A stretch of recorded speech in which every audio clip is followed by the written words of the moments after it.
esperemos que todos estén sanos en casa y sus familias también.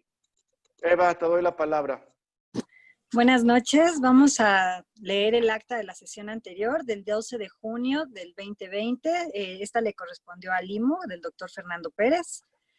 Fueron 3 temas muy interesantes. Fue aplicación de encuestas sobre el manejo de patologías en oftalmología de probable origen genético en un grupo de oftalmólogos pediatras. Este nos lo presentó la doctora Betania López Estar. Nos habló sobre que la medicina evoluciona rápidamente en la medicina genómica. 1/3 de los síndromes genéticos presentan involucro oftalmológico. El ojo es el 4º órgano involucrado en patología genética y son responsables de más del 50% de la ceguera infantil.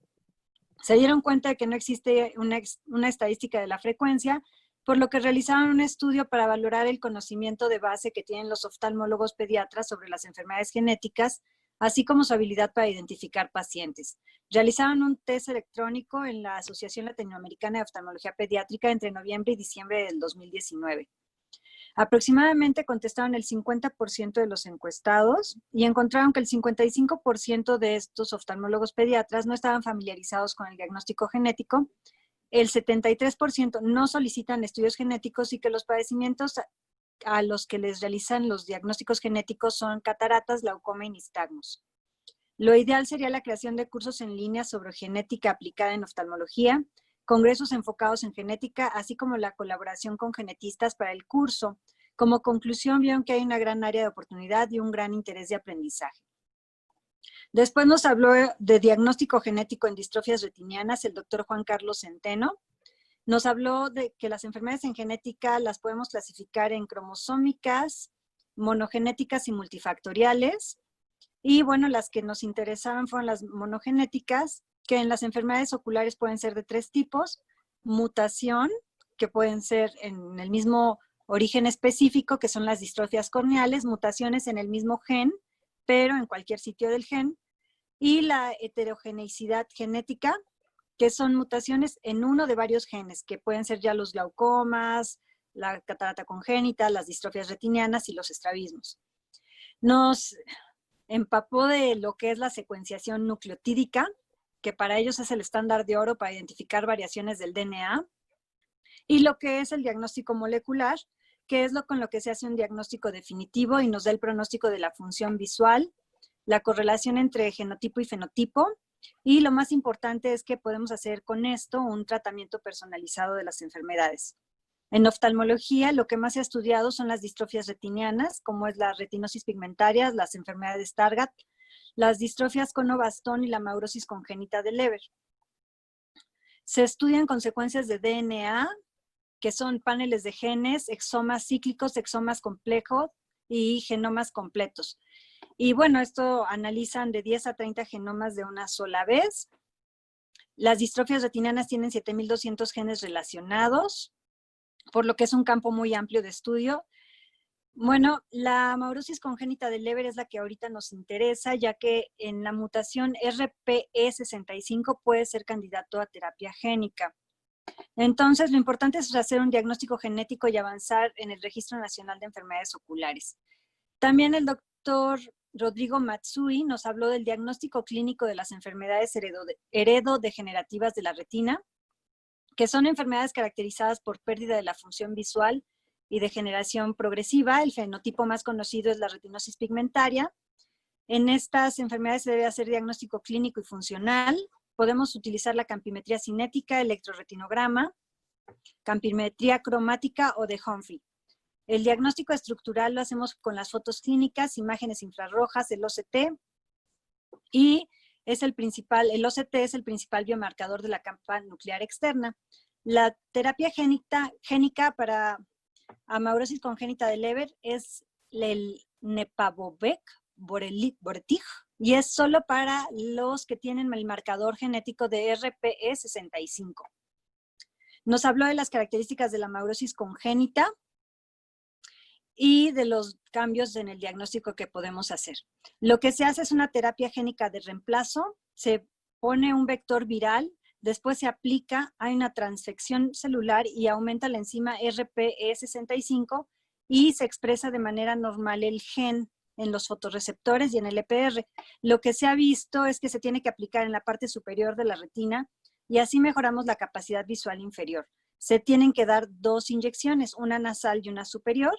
Esto aumenta la sensibilidad, hay formación de una pseudofobia, y aunque en la Ciudad de México tenemos el Conde de la Valenciana, ahí hay un consejo de genética, una clínica de distrofias retinianas. El costo es aproximadamente de 8,000 pesos y entonces se buscan fundaciones para poder dar estos tratamientos. En México no se han aplicado ninguna dosis, sin embargo ya está el protocolo para poderlo hacer. Y lo importante es que si tenemos un paciente con amaurosis, pues busquemos el apoyo del genetista para que nos haga la interpretación del diagnóstico molecular. Esto nos abre un panorama muy amplio para hacer diagnóstico molecular y acercarnos al tratamiento genético. Eso es todo. Gracias, Eva. Nada más 2 anuncios antes de iniciar. Las cuotas, por favor, los que somos miembros de la MOP, aunque no tenemos ahorita grandes problemas, pero sí hay que ponerse al corriente con Belina. En el chat de la asociación está. Ella tiene el número de cuenta. Otro anuncio es trabajos de ingreso. Ya tenemos uno. Se va a comentar la siguiente. Como siempre y como todos los años, tomar en cuenta el Hospital Civil de Guadalajara. Y bueno, pues yo estoy muy contento por toda la gente que nos acompaña esta noche. Esta sesión estaba programada para que nosotros la hiciéramos en el Congreso Nacional de Acapulco, pero bueno, pues como no se llevó a cabo, pues decidimos hacerla en conjunto con el Colegio de Médicos Oftalmólogos de Jalisco y la Asociación Mexicana de Oftalmología Pediátrica de manera virtual. Entonces, el día de hoy voy a compartir mi pantalla para explicarles cómo va a ser el orden. Primero, bueno, el título de esta sesión es ROP 2020. Y antes que continuemos, quisiera invitarlos a todos a el curso anual del Colegio de Médicos Oftalmólogos de Jalisco, que se va a llevar a cabo el 5, 6 y 7 de noviembre del 2020. Es un congreso totalmente virtual y más adelante les estaré llevando más información, les estaré dando todos los pormenores. El día de hoy tenemos excelentes panelistas. Nuestra invitada de honor, que también será la invitada de honor del Congreso del Curso de Médicos Oftalmólogos de Jalisco, es la doctora Ángela María Fernández. Esta noche ella nos va a platicar acerca de tamizaje y epidemiología en retinopatía del prematuro. Angelita, conocida por todos nosotros, es oftalmóloga pediatra de la Universidad Militar Nueva Granada, del Hospital Militar, Fundación Santa Fe de Bogotá. Es expresidente del Consejo Latinoamericano de Estrabismo y de la Sociedad de Oftalmología Pediátrica Latinoamericana, expresidente de la Sociedad Colombiana de Oftalmología y vicepresidente ejecutivo de la Sociedad Panamericana de Oftalmología. Y estamos muy, muy contentos de tener a Ángela esta noche con nosotros. Posteriormente, Humberto Ruiz García nos hablará de imagenología en ROP. Posteriormente, Fernando Pérez de estrabismo y retinopatía del prematuro. Mariana Martínez, antiangiogénicos y cirugía. Y finalmente voy a hablar yo de rehabilitación y seguimiento en retinopatía del prematuro. Bien, pues sin más, quiero dar la palabra, nada más permítanme dejar de compartir la pantalla. Sin más, quiero dar la palabra a Ángela María Fernández. Angelita, agradecerte muchísimo que estés con nosotros y todo el impulso que siempre le das a la oftalmología pediátrica en América y en el mundo. Gracias y bienvenida. Buenas noches. Gracias, Luis. Gracias a todos los amigos mexicanos. Es un gran honor para mí participar en esta sesión conjunta de la Asociación Mexicana de Oftalmología Pediátrica y del Colegio de Médicos Oftalmólogos de Jalisco. Muchísimas gracias realmente por esta oportunidad. Quiero agradecer a mis compañeros en el panel y por supuesto a los presidentes de la Asociación Mexicana de Oftalmología Pediátrica, el doctor Juan Carlos Juárez, y al presidente del Colegio de Médicos Oftalmólogos de Jalisco, el doctor Luis Cárdenas, por esta amable invitación y grandes amigos. Pues sin más empiezo. Esta es una fotografía de Acapulco, donde deberíamos estar nosotros en este momento de este simposio, una ciudad maravillosa. Y pues vamos a entonces sumergirnos en el mar de la oftalmología para hablar de algo muy importante para todos nosotros los oftalmólogos pediatras, que es la retinopatía del prematuro.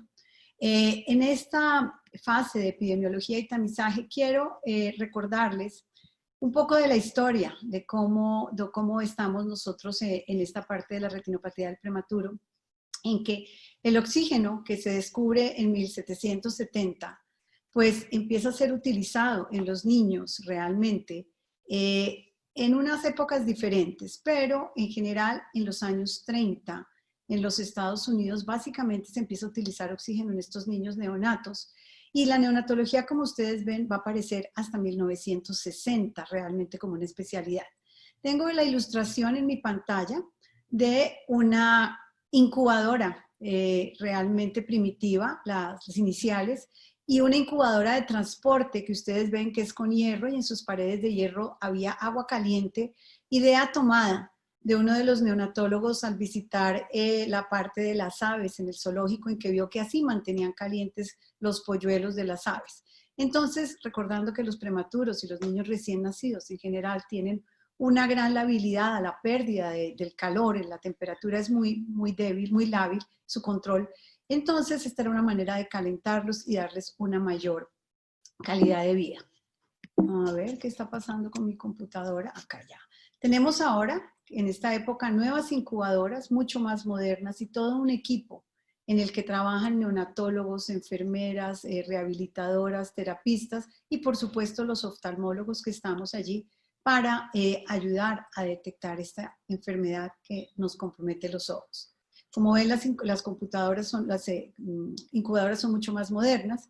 Y quiero recordarles la parte de la fibroplasia retrolental que todos conocemos como descrita por Terry en 1942. Lo traigo porque revisando el tema de retinopatía del prematuro con mis residentes, le pregunté a alguna, bueno, ¿y qué es fibroplasia retrolental? Y ella había revisado todo el tema con el tratamiento de los antiogénicos y lo tenía perfecto, pero la verdad no sabía que era fibroplasia retrolental. Entonces recordemos que en esta epidemia de ceguera que hubo entre 1942 y 1945 por el uso de oxígeno, se empezaron a detectar niños con nistagmus y con estas masas blanquecinas detrás de los ojos, con ceguera, en las cuales, pues, en autopsias, casos de autopsias que eran pocos, se veía esta masa de fibrosis retrolental que realmente era la retina que estaba compactada contra el cristalino. Estas primeras descripciones de estos chicos son realizadas por el pediatra, el doctor Chandler, y el oftalmólogo, el doctor Chandler era oftalmólogo, y el pediatra, pero no tenían claro qué ocurría allí. Messenger realmente es el que en 1942 el 44 le pone el nombre de fibroplasia retrolental, pero la relación con el uso de oxígeno solamente va a ser hasta 1950. Entonces, ¿qué ocurre? Que se dan cuenta de que estos niños que nacían con los ojos relativamente normales desarrollaban este problema y eran, por supuesto, prematuros y de bajo peso.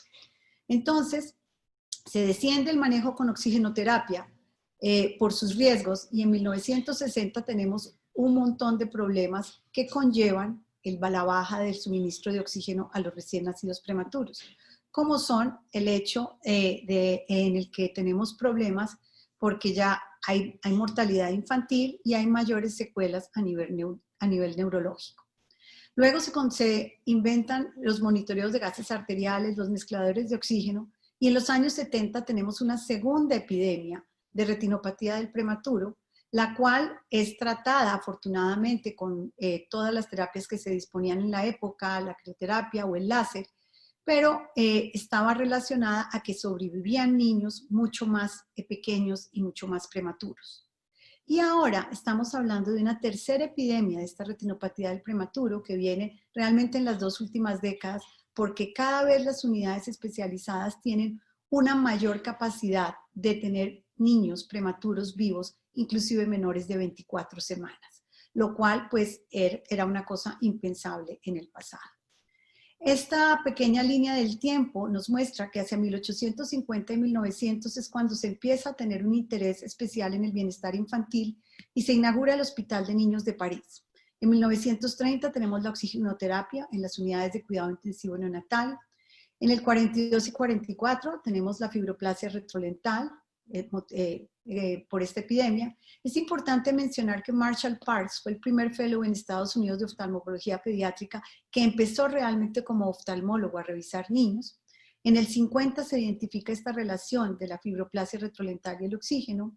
Las secuelas generales al disminuir la oxigenoterapia en el 60, en los 70, como les dije, esta segunda oleada, y hacia el año 2000 vamos en la tercera epidemia.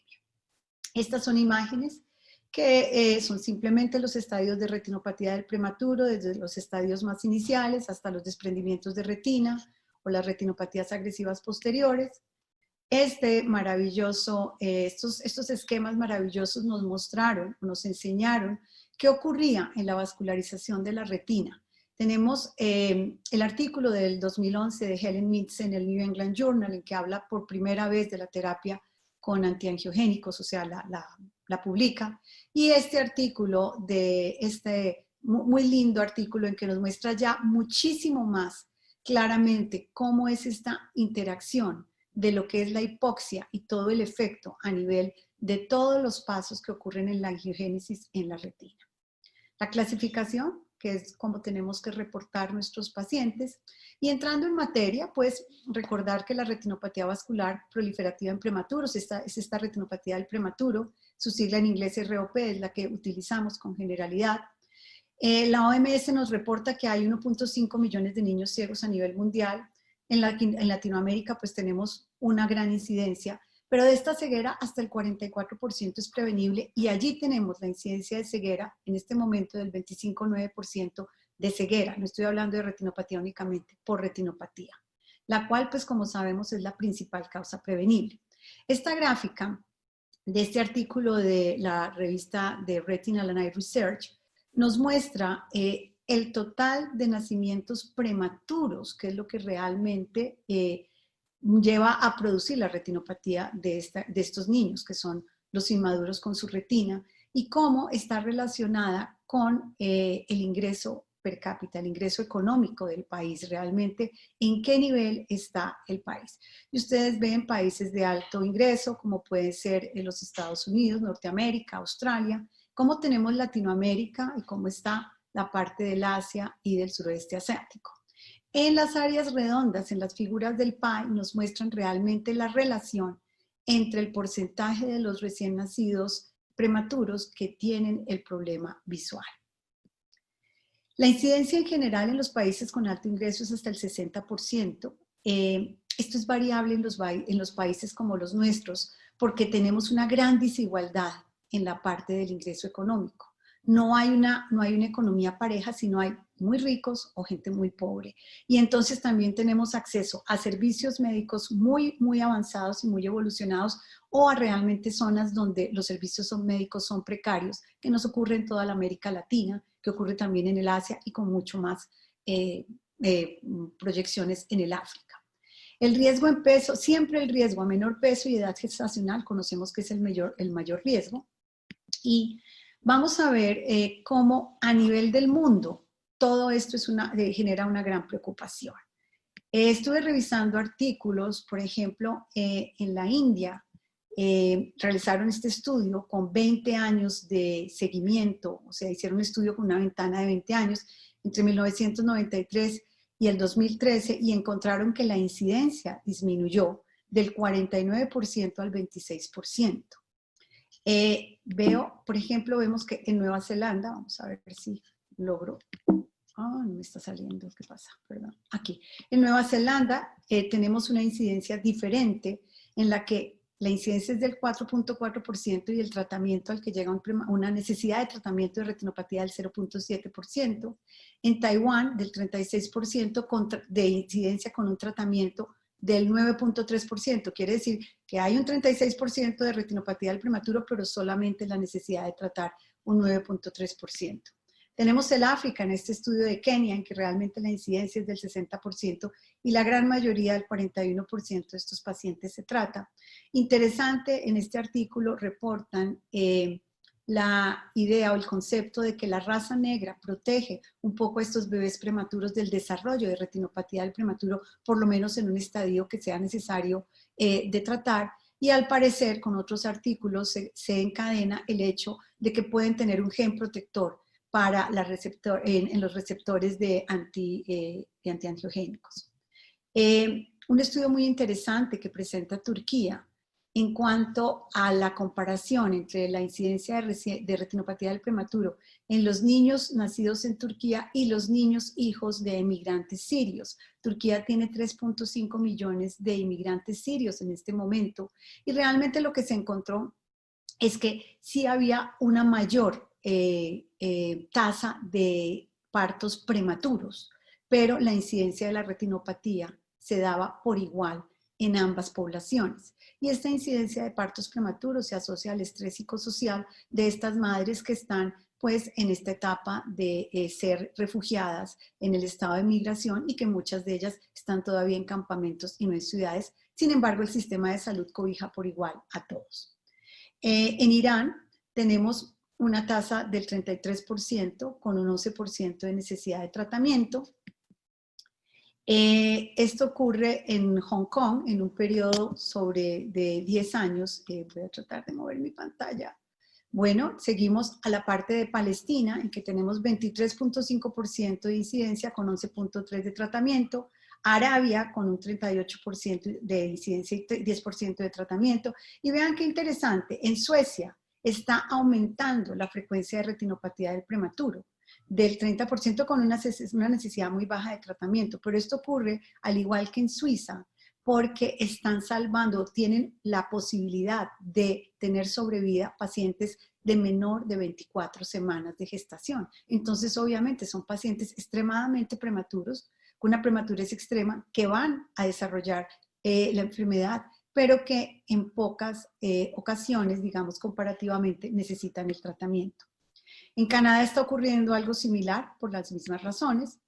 En Estados Unidos la incidencia está reportada hasta el 19.8%, siendo aquí muy variable porque Estados Unidos también es un país que no tiene un sistema de salud. Las diferencias socioeconómicas son diferentes en algunas algunas áreas de la población. Tenemos estudios de México reportados, este estudio en la ciudad de Guadalajara, en la que realmente se enfocó en ver cómo la retinopatía del prematuro era la causa principal de ceguera en esta región. Este estudio en Querétaro, en que nos mostró la incidencia hasta el 44% de retinopatía, y un estudio en que participa la doctora María Mana Martínez, que nos lo puede comentar posteriormente, en que hicieron este reporte basado en siguiendo las líneas de la Academia Americana, y realmente creo que es una manera de comprobar que tenemos que seguir nuestras propias guías y nuestros propios pacientes, porque otras guías de otros países probablemente a veces no cumplen con o no están dentro de nuestra realidad, y vamos a dejar pacientes, por ejemplo, sin tamizar si vamos a pesos o a semanas de prematuridad menores que las que generalmente hacemos en Latinoamérica. Este estudio de Brasil, que nos muestra un 34% en general con un 7.8% de tratamiento, y este estudio de la doctora Andrea Sin, que realizó en 7 hospitales de Río de Janeiro.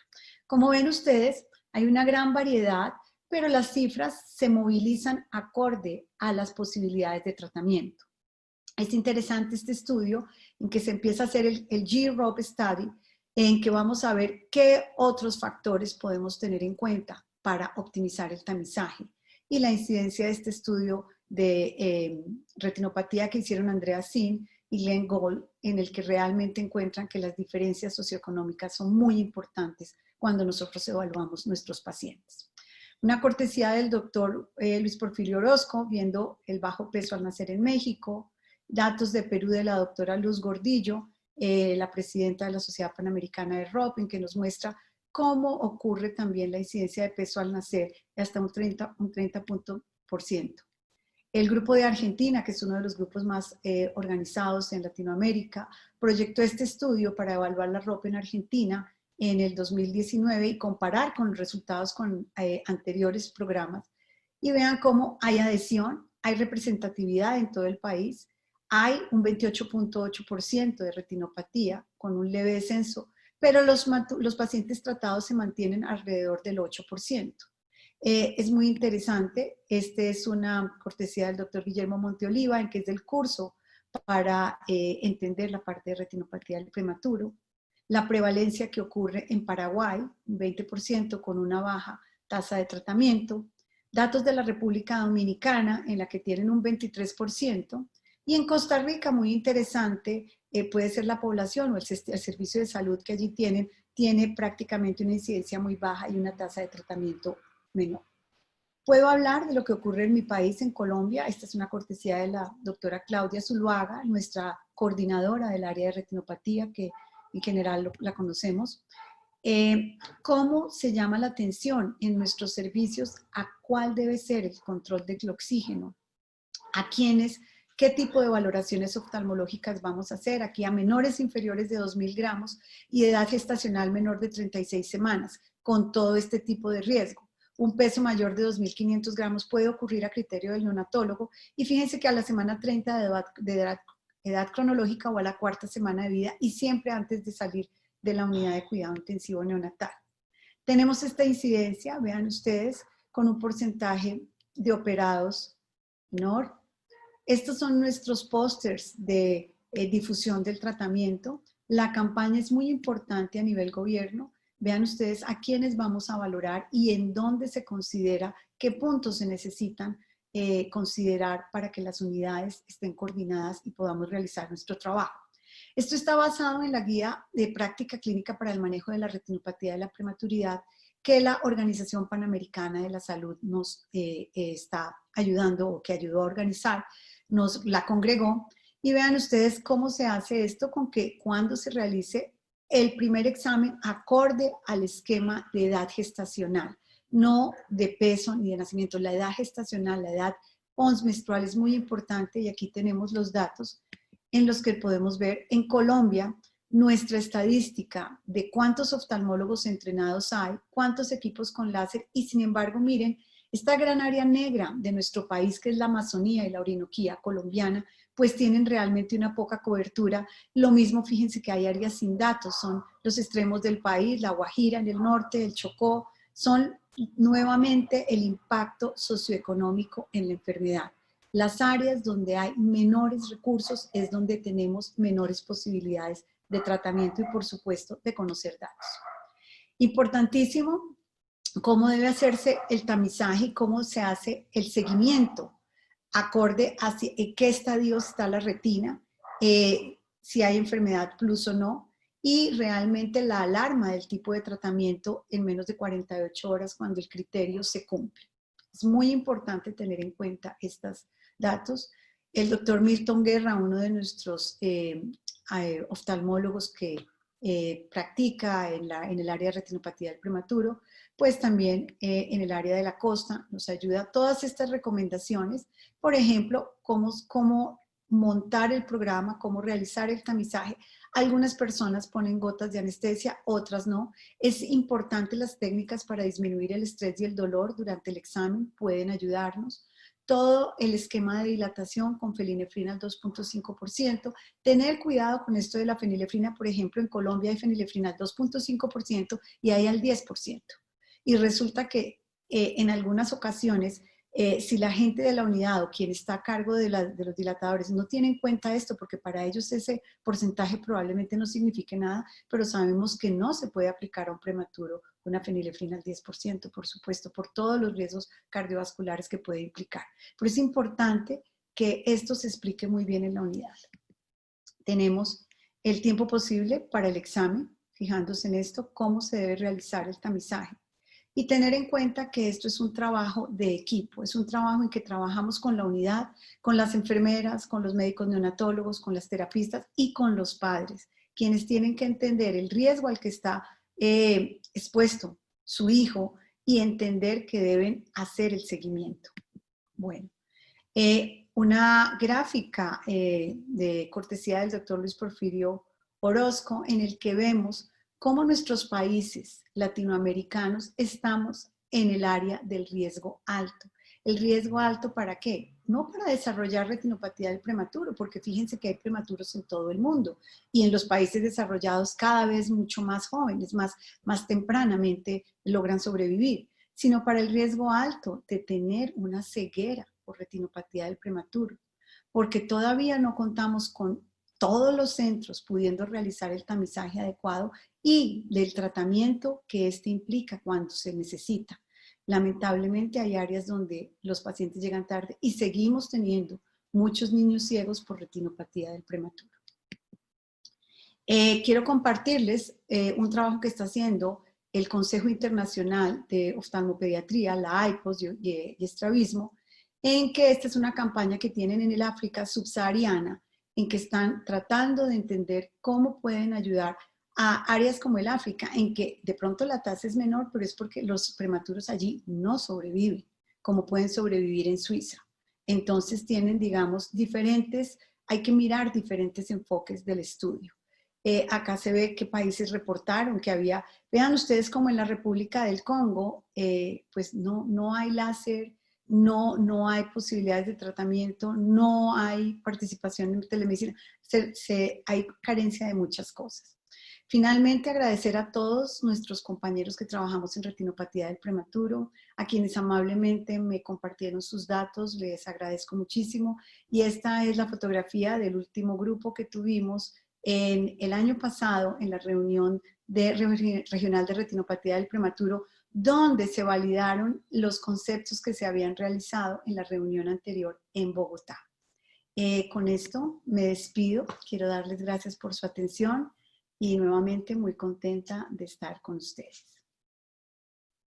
Angelita, muchísimas gracias. Como siempre, excelentes tus presentaciones.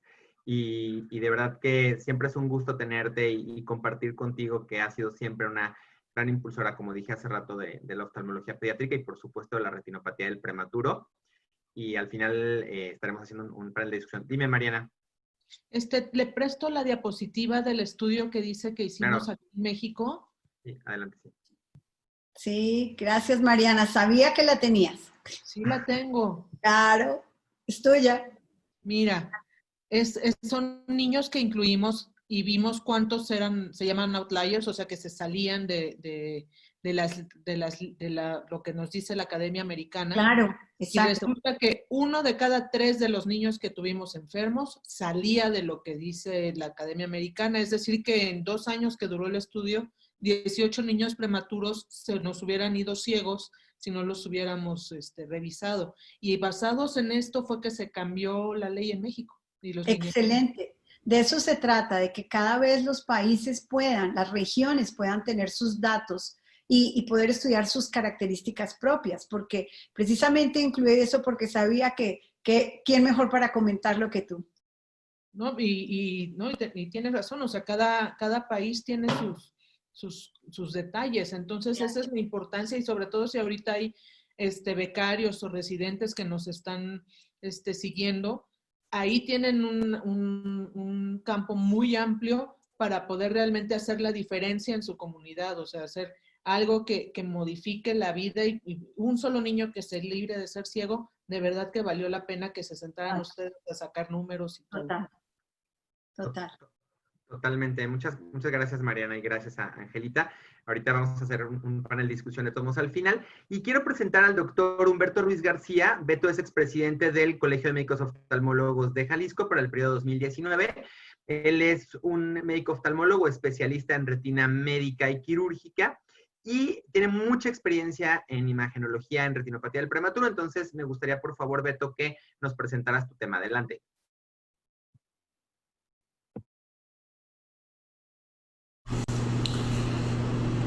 Muy buenas noches. Quisiera agradecer antes que nada a la Asociación Mexicana de Oftalmología Pediátrica, al doctor Luis Javier Cárdenas y a todo el grupo de oftalmólogos pediatras, que para mí es un privilegio poder compartirles nuestra experiencia en el estudio de la vasculatura en pacientes que han tenido antecedentes de ROP con tratamiento. Este estudio fue realizado en colaboración con las doctoras Consuelo Cepeda y la doctora Marian Ingolotti, y la verdad es que para mí ha sido una experiencia muy agradable y aparte, bueno, poder aprender acerca de eso, y tengo el gusto de compartírselos esta noche. Estos son mis disclosures. En general, bueno, sobra que alguien como yo hable sobre retinopatía de la prematurez ante la audiencia y los ponentes que se van a presentar esta noche, pero sabemos que es una alteración o un trastorno vascular de la retina en infantes pretérmino. Las características destructivas de la retinopatía de la prematurez son la proliferación fibrovascular, el arrastramiento macular y el desprendimiento de retina, que son finalmente los que las complicaciones avanzadas que llevan al déficit visual o a la ceguera en algunos casos. Sabemos que las características de la vasculatura retiniana central en estos pacientes son diferentes que en los niños que no padecieron ROP. Esto se ha estudiado de manera estructural con tomografía de coherencia óptica y se han reportado alteraciones estructurales del área foveal, persistencia de las capas internas de la retina y con métodos invasivos como la angiografía con fluoresceína, de la cual la doctora Mariana Martínez es una experta mundial. Se ha estudiado la persistencia de la vasculatura en el área foveal, esto es, ausencia de la zona vascular foveal fisiológica. Sin embargo, tenemos la oportunidad ahora de estudiar estos casos con angiografía basada en OCT.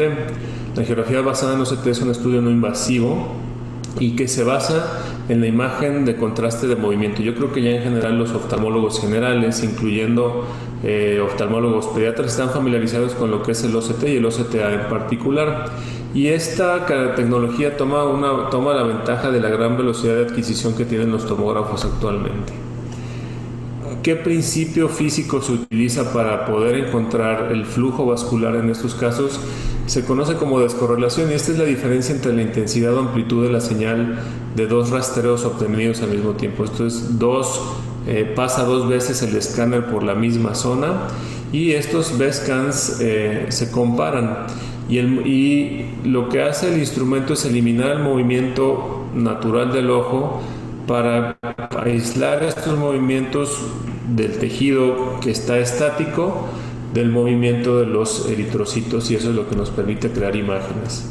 Esta imagen video trata de explicar cómo estamos detectando solamente el movimiento del lado derecho, y el lado izquierdo encontramos toda la imagen completa. Entonces, en el OCT, tal cual como estamos acostumbrados a verlo en la manera estructural, vemos del sector del lado superior de la izquierda cómo se ven nuestros B-scans y cómo se ve la imagen angiográfica obtenida por el AngioCT. Para poder obtener estos mapas que observamos en esta parte inferior, se ponen muchos B-scans encimados y se hace una proyección en fase.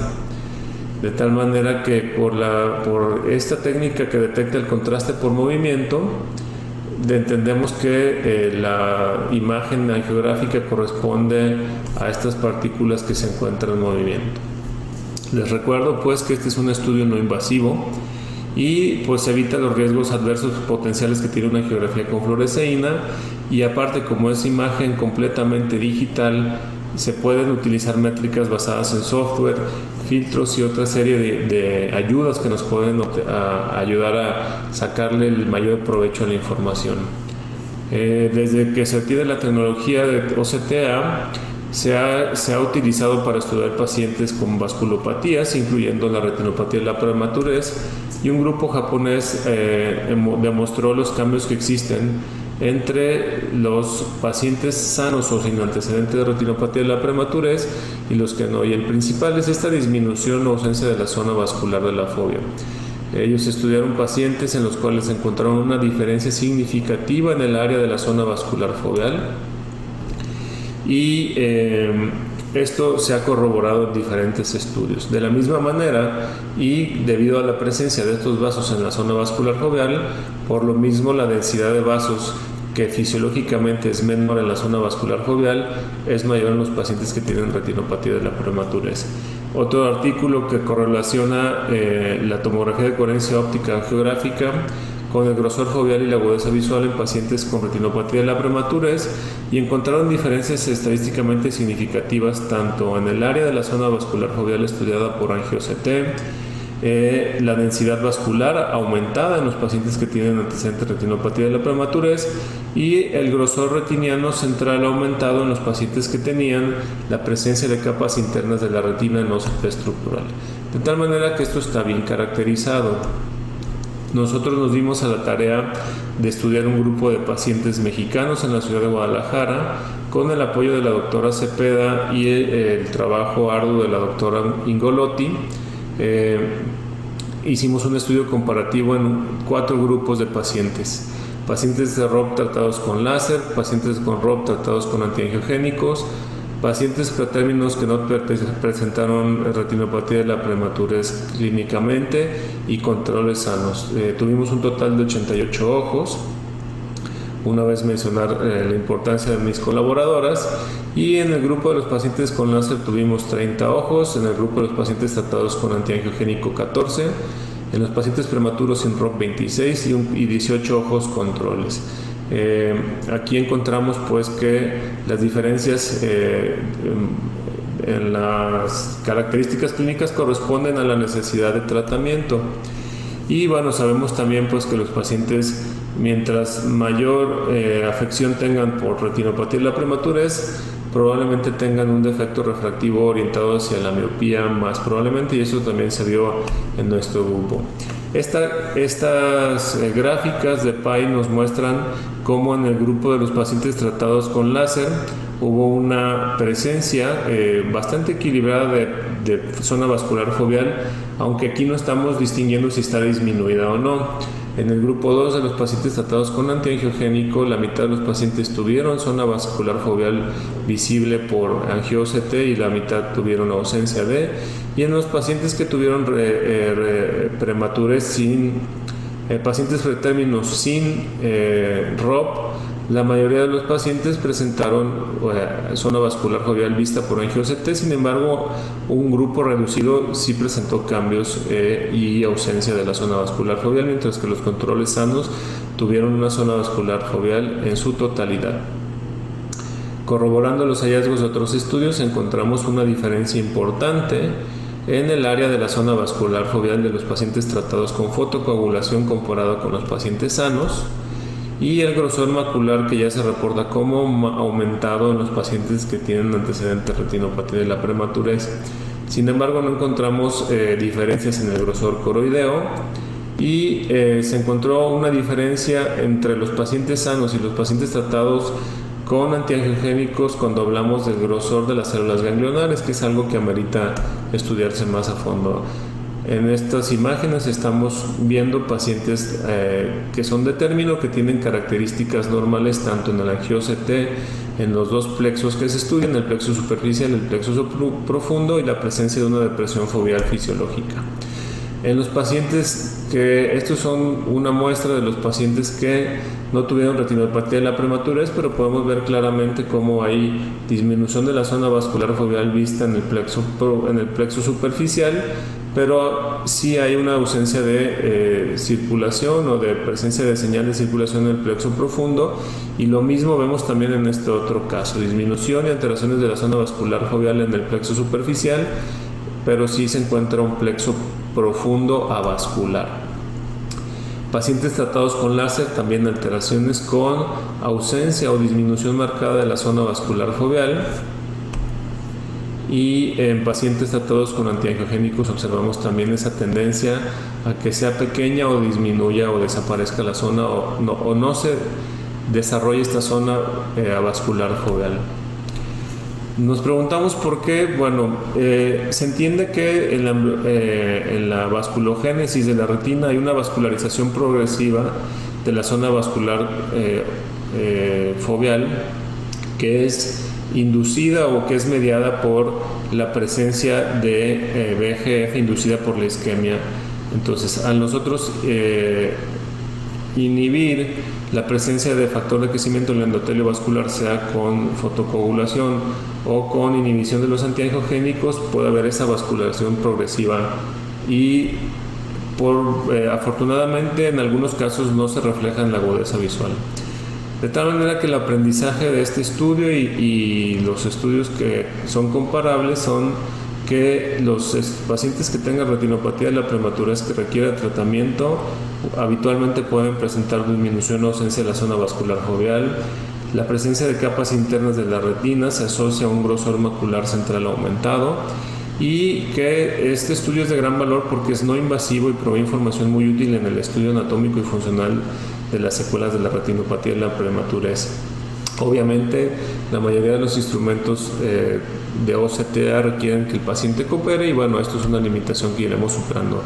Una vez más les agradezco la invitación, les agradezco el apoyo al Colegio de Oftalmólogos de Jalisco y a la Asociación Mexicana de Oftalmología Pediátrica por permitirme compartir este estudio. Muchas gracias.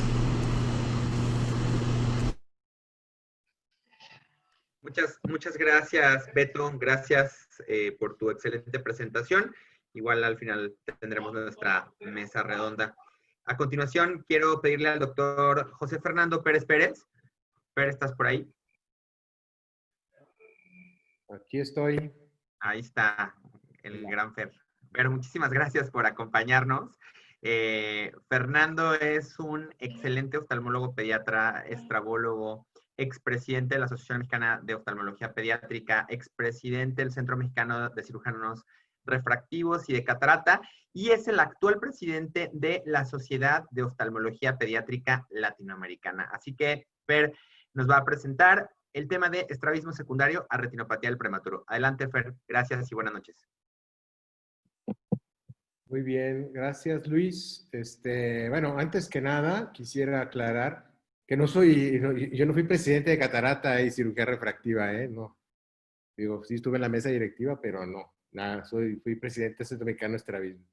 De la MOP, entonces. Y de la MOP. Pero he hecho esa aclaración, pues no, mis amigos de segmento van a decir, ¿qué onda? Regresando ahí, me ando promocionando otra cosa que no es. Pero bueno, muchas gracias por la invitación. Ahí me tocó un tema que pues a mí se me ha hecho siempre bien interesante, que es la parte de la relación o del estrabismo en los pacientes con retinopatía del prematuro. Y yo no diría solamente retinopatía del prematuro, ese es el título, pero realmente lo que vamos a hablar es el estrabismo relacionado a prematurez, porque vamos a ver que el estrabismo pues, es más frecuente en los niños prematuros, como muchas otras alteraciones, y dependiendo del cuadro que tenga el paciente, si tiene o no, o tuvo retinopatía del prematuro o secuelas, pues entonces el tipo de estrabismo va a ser distinto.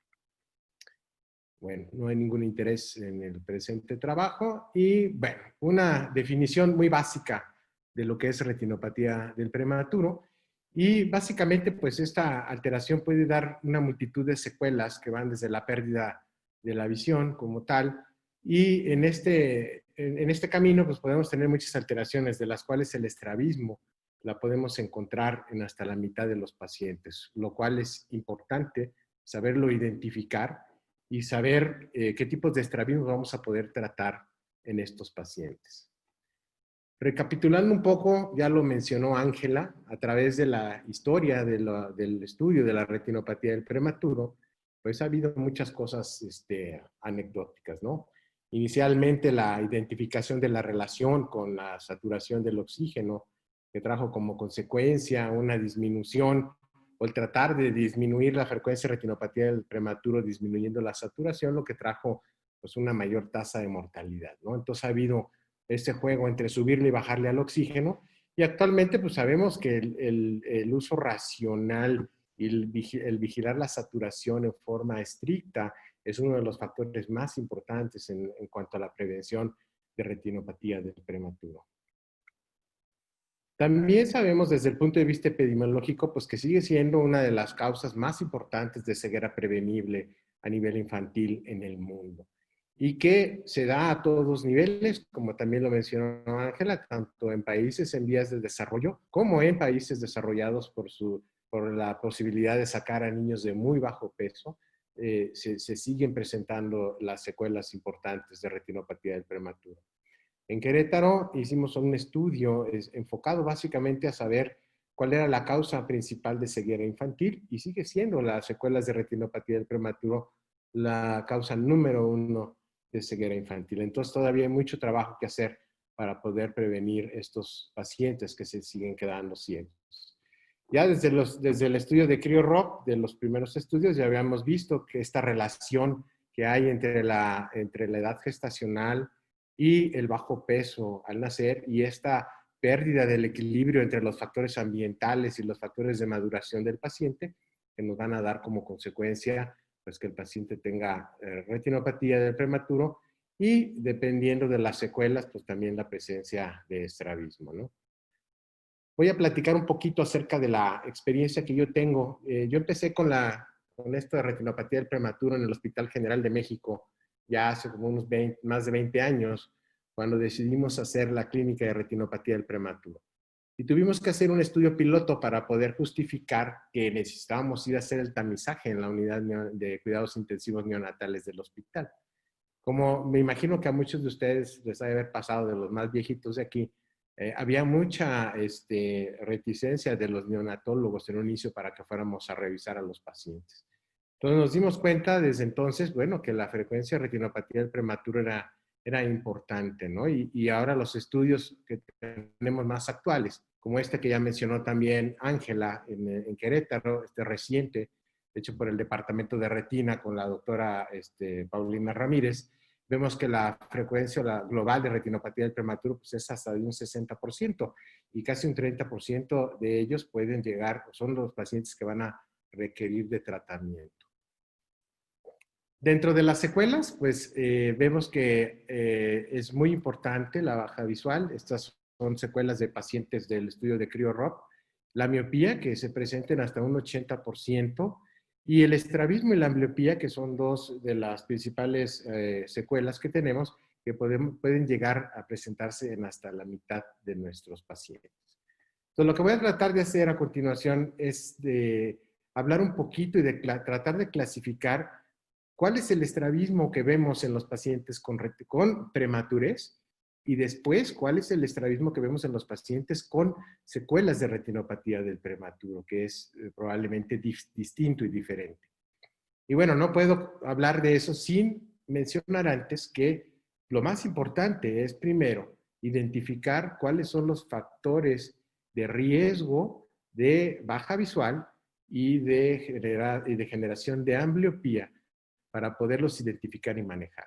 Entonces, como todo paciente que tiene una desviación, lo primero que debemos hacer, y muy particularmente en estos casos, es hacer una detección adecuada de cualquier error refractivo que tienen estos niños, que es mucho más frecuente en algunas subpoblaciones de pacientes que fueron tratados, por ejemplo, con láser por retinopatía del prematuro. Entonces, estos defectos refractivos deben de ser corregidos. En primera instancia, debe de ser instalado una terapia adecuada oclusiva para tratar de evitar el desarrollo de ambliopía. Y no se nos debe olvidar que la rehabilitación de estos pacientes debe de ser integral. Integral con terapia de estimulación temprana que debe de abarcar todas las esferas dentro del aspecto de que estos niños muchas veces tienen también secuelas neurológicas que también dificultan el aprendizaje y el desarrollo visual. Y que incluso pacientes prematuros que no llegaron a desarrollar ningún grado de retinopatía del prematuro, ya está bien demostrado que si los comparamos con niños de término, la probabilidad de alteraciones visuales es mucho mayor. Entonces son pacientes que deben de estar vigilados muy estrechamente. Tenemos factores dentro de ya lo que son secuelas de retinopatía del prematuro etiológicos, hablando específicamente de estrabismo, ¿no? Como es la alteración en el ángulo capa. El ángulo capa, como todos ustedes saben, es un ángulo que se forma entre el eje visual y el eje pupilar, el cual está totalmente alterado cuando existe ectopia macular o dragging macular. Esto genera la presencia de un ángulo capa positivo con el desplazamiento del reflejo corneal hacia el lado nasal y la probabilidad de que el paciente tenga un aspecto de una exotropia o pseudoexotropia, dependiendo del caso, y esto modifica el aspecto del estrabismo de estos pacientes. Voy a presentar dos casos muy particulares en el cual el abordaje del paciente es totalmente distinto. Ahora, desde el punto de vista etiológico, el paciente con prematurez o con secuelas de retinopatía del prematuro puede tener estrabismo en varias presentaciones. Nada más por el hecho de ser prematuro, un paciente tiene un aumento en la frecuencia de un estrabismo congénito, que va desde un 3%, que es el reportado en la población habitual, hasta un 12% en el paciente que es pretérmino. Entonces, esto es el primer factor que debemos de conocer. Segundo factor es que el estrabismo secundario a mala visión, que es muy frecuente en los niños con secuelas, sobre todo de 4 y 5, pues esto va a influir en el desarrollo de estrabismo secundario. El relacionado ángulo capa, que lo voy a explicar un poquito más adelante, y esto nos va a dar como consecuencia que el estrabismo pueda no ser real y ser un pseudoestrabismo, el cual es muy importante saberlo identificar. También el antecedente del tipo de tratamiento al cual fue sometido el paciente, ya sea láser, antiangiogénico o la combinación de estos, tiene un factor pronóstico distinto al final en el desarrollo visual, y esto también puede impactar en el tipo de estrabismo que nos vamos a enfrentar más tarde. Algunas consideraciones que hacemos en todos los pacientes con estrabismo, pero que son muy importantes en el paciente que vemos que tiene secuelas o que tiene antecedente de prematurez. Lo primero que preguntamos es qué es lo que le notan los papás al paciente. Es muy importante porque lo tienen. Y lo segundo es ver cuál es el aspecto cosmético del paciente. A veces no hay correlación entre lo que nos dice el papá, la desviación que le nota, y lo que nosotros vemos. Y a veces eso llama mucho la atención, ¿no? Y finalmente, al momento de la exploración, vamos a ver qué es lo que nosotros encontramos. Y hay que correlacionar esos tres aspectos. Lo que ven los padres, lo que vemos nosotros como aspecto cosmético y lo que el paciente realmente tiene en la exploración, porque no es raro que estos tres a veces no coincidan en los hallazgos, ¿no? Y obviamente, ¿cuál es el estado binocular? Porque también es de suma importancia, si se puede, no en todo se podrá, saber si el paciente tiene algún grado de binocularidad. Ok, entonces, hablando específicamente de la parte del estrabismo congénito, que tiene una frecuencia mayor simplemente por el hecho de los niños que son prematuros y que puede presentarse en aquellos pacientes inclusive que desarrollaron retinopatía sin dejar ninguna secuela, pues es la endotropia congénita como tal. Y esta no tiene ninguna diferencia en cuanto a su tratamiento de los casos habituales que vemos de endotropia congénita.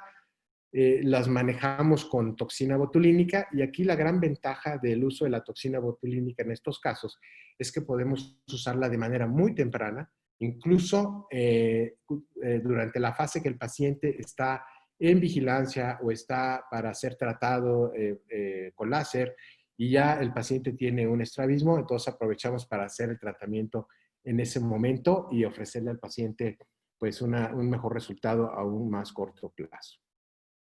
Desde el punto de vista y me voy a permitir aquí parar el video un segundito, ahorita se los vuelvo a poner. Desde el punto de vista de lo que es el ángulo capa positivo, les voy a explicar un poquito este caso. Esta niña acudió a consulta y la llevaba a los papás porque le notaban una desviación hacia afuera, una exotropia. Y eso era lo que les molestaba y lo que querían que se le corrigiera. La niña tenía el antecedente de haber sido prematura, retinopatía del prematuro y haber sido tratado. Al aspecto cosmético, la niña tenía una exotropia moderada. Y vean ustedes ahorita al pantalleo qué es lo que sucede. Estamos viendo a la paciente, hacemos nuestro pantalleo. ¿Y qué es lo que pasa? La paciente no tiene una exotropia, lo que tiene es una endotropia. Y esta endotropia está parcialmente o mucho compensada por el ángulo capa positivo, tanto así que el aspecto es de exotropia. Entonces esto viene a dificultar un poco, pues, ¿qué le voy a hacer a mi paciente? Esto es un estrabismo secundario a una ectopia macular por un ángulo capa positivo, en el cual el paciente tiene una pseudoexotropia, pero la cual está compensando una endotropia real. Entonces, si yo a este paciente quisiera tratarle lo que realmente tiene, que es una endotropia, entonces la pseudoexotropia la voy a aumentar. La paciente, en lugar de verse con una exotropia de 30, se va a ver con una exotropia de 50 después de la cirugía, ¿no? Y si quisiera tratarle la pseudoexotropia, pues tendría que aumentar el grado de endotropia que tiene.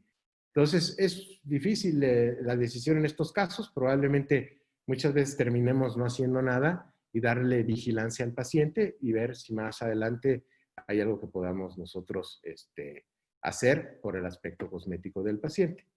Ahora, este es otro caso distinto. Mismo causa de consulta, el paciente y los papás acuden porque le notan desviación hacia afuera. Igual, antecedente de prematurez con sus secuelas de retinopatía del prematuro. Este paciente con buena visión en los dos ojos, y al a la exploración, lo que vemos, perdón, voy a regresar una. Okay, ahí está. Vemos que estamos haciendo el pantalleo y el paciente parece que tiene una exotropia moderada grande y realmente no tiene nada.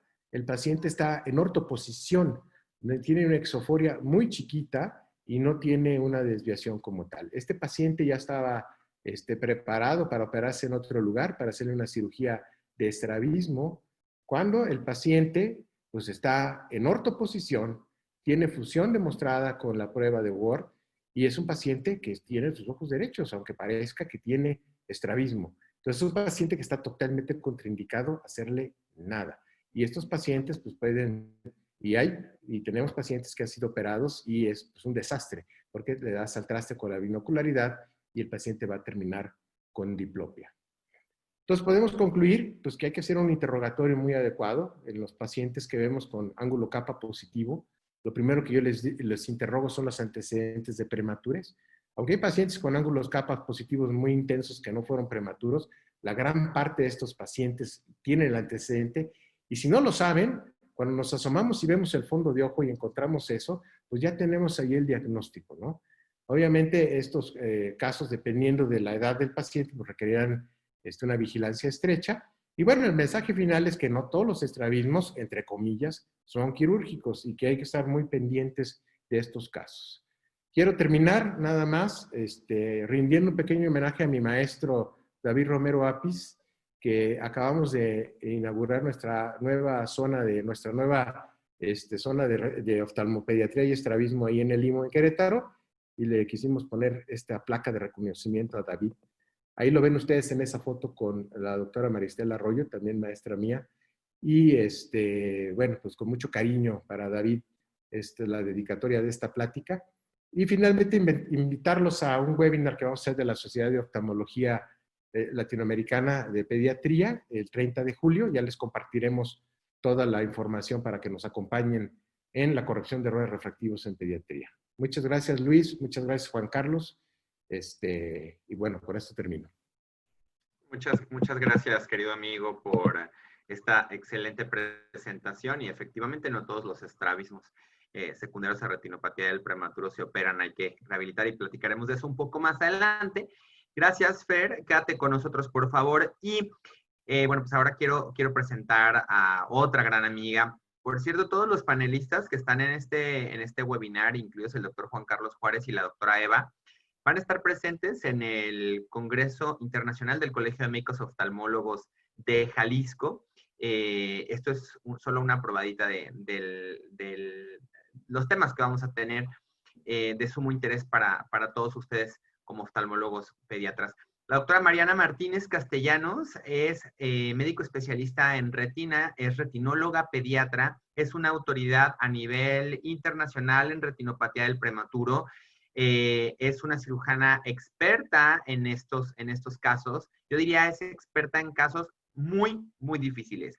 Así que, Mariana, muchísimas gracias por aceptar la invitación y, como siempre, bienvenida, que eres parte ya de la Asociación Mexicana de Oftalmología Pediátrica. Hola, muchísimas gracias. Es un placer estar con ustedes. Un gusto que me hayas invitado. Una pena que no pueda yo estar en Guadalajara, con lo que me gusta ir a Guadalajara y comer en Guadalajara y echar un golfito con Ángela María, pero pues, bueno. No, eso ya estaba planeado. Ángela María lo primero que me dijo fue, cuando la invitamos dijo, no, a ver, quiero un campo de golf y Mariana y yo irnos a jugar, pero bueno, tendrá que posponerse un poquito. Lo vamos a hacer con más ganas todavía. Entonces, les voy a compartir la pantalla. Me dejaron un tema bastante complicado porque es súper amplio, que es el tratamiento de retinopatía del prematuro. Y pues voy a tratar de irme muy rápido y ya en la discusión quizá podamos hacer, irnos deteniendo en puntos específicos. Estos son mis intereses financieros y bueno, esta es la fotografía de una crioterapia. Esto es lo que se hacía antes. Lo siguen haciendo en algunos lugares. Honestamente creemos que ya no se tiene lugar para hacer una crio actualmente. Es demasiado destructivo y hay cosas con las que podemos tener muchos mejores resultados para estos bebés. El láser, que bueno, es la forma de colocar el láser. Este video me lo prestó Tom Lee, él está en el Children's Hospital en Los Ángeles, de UCLA.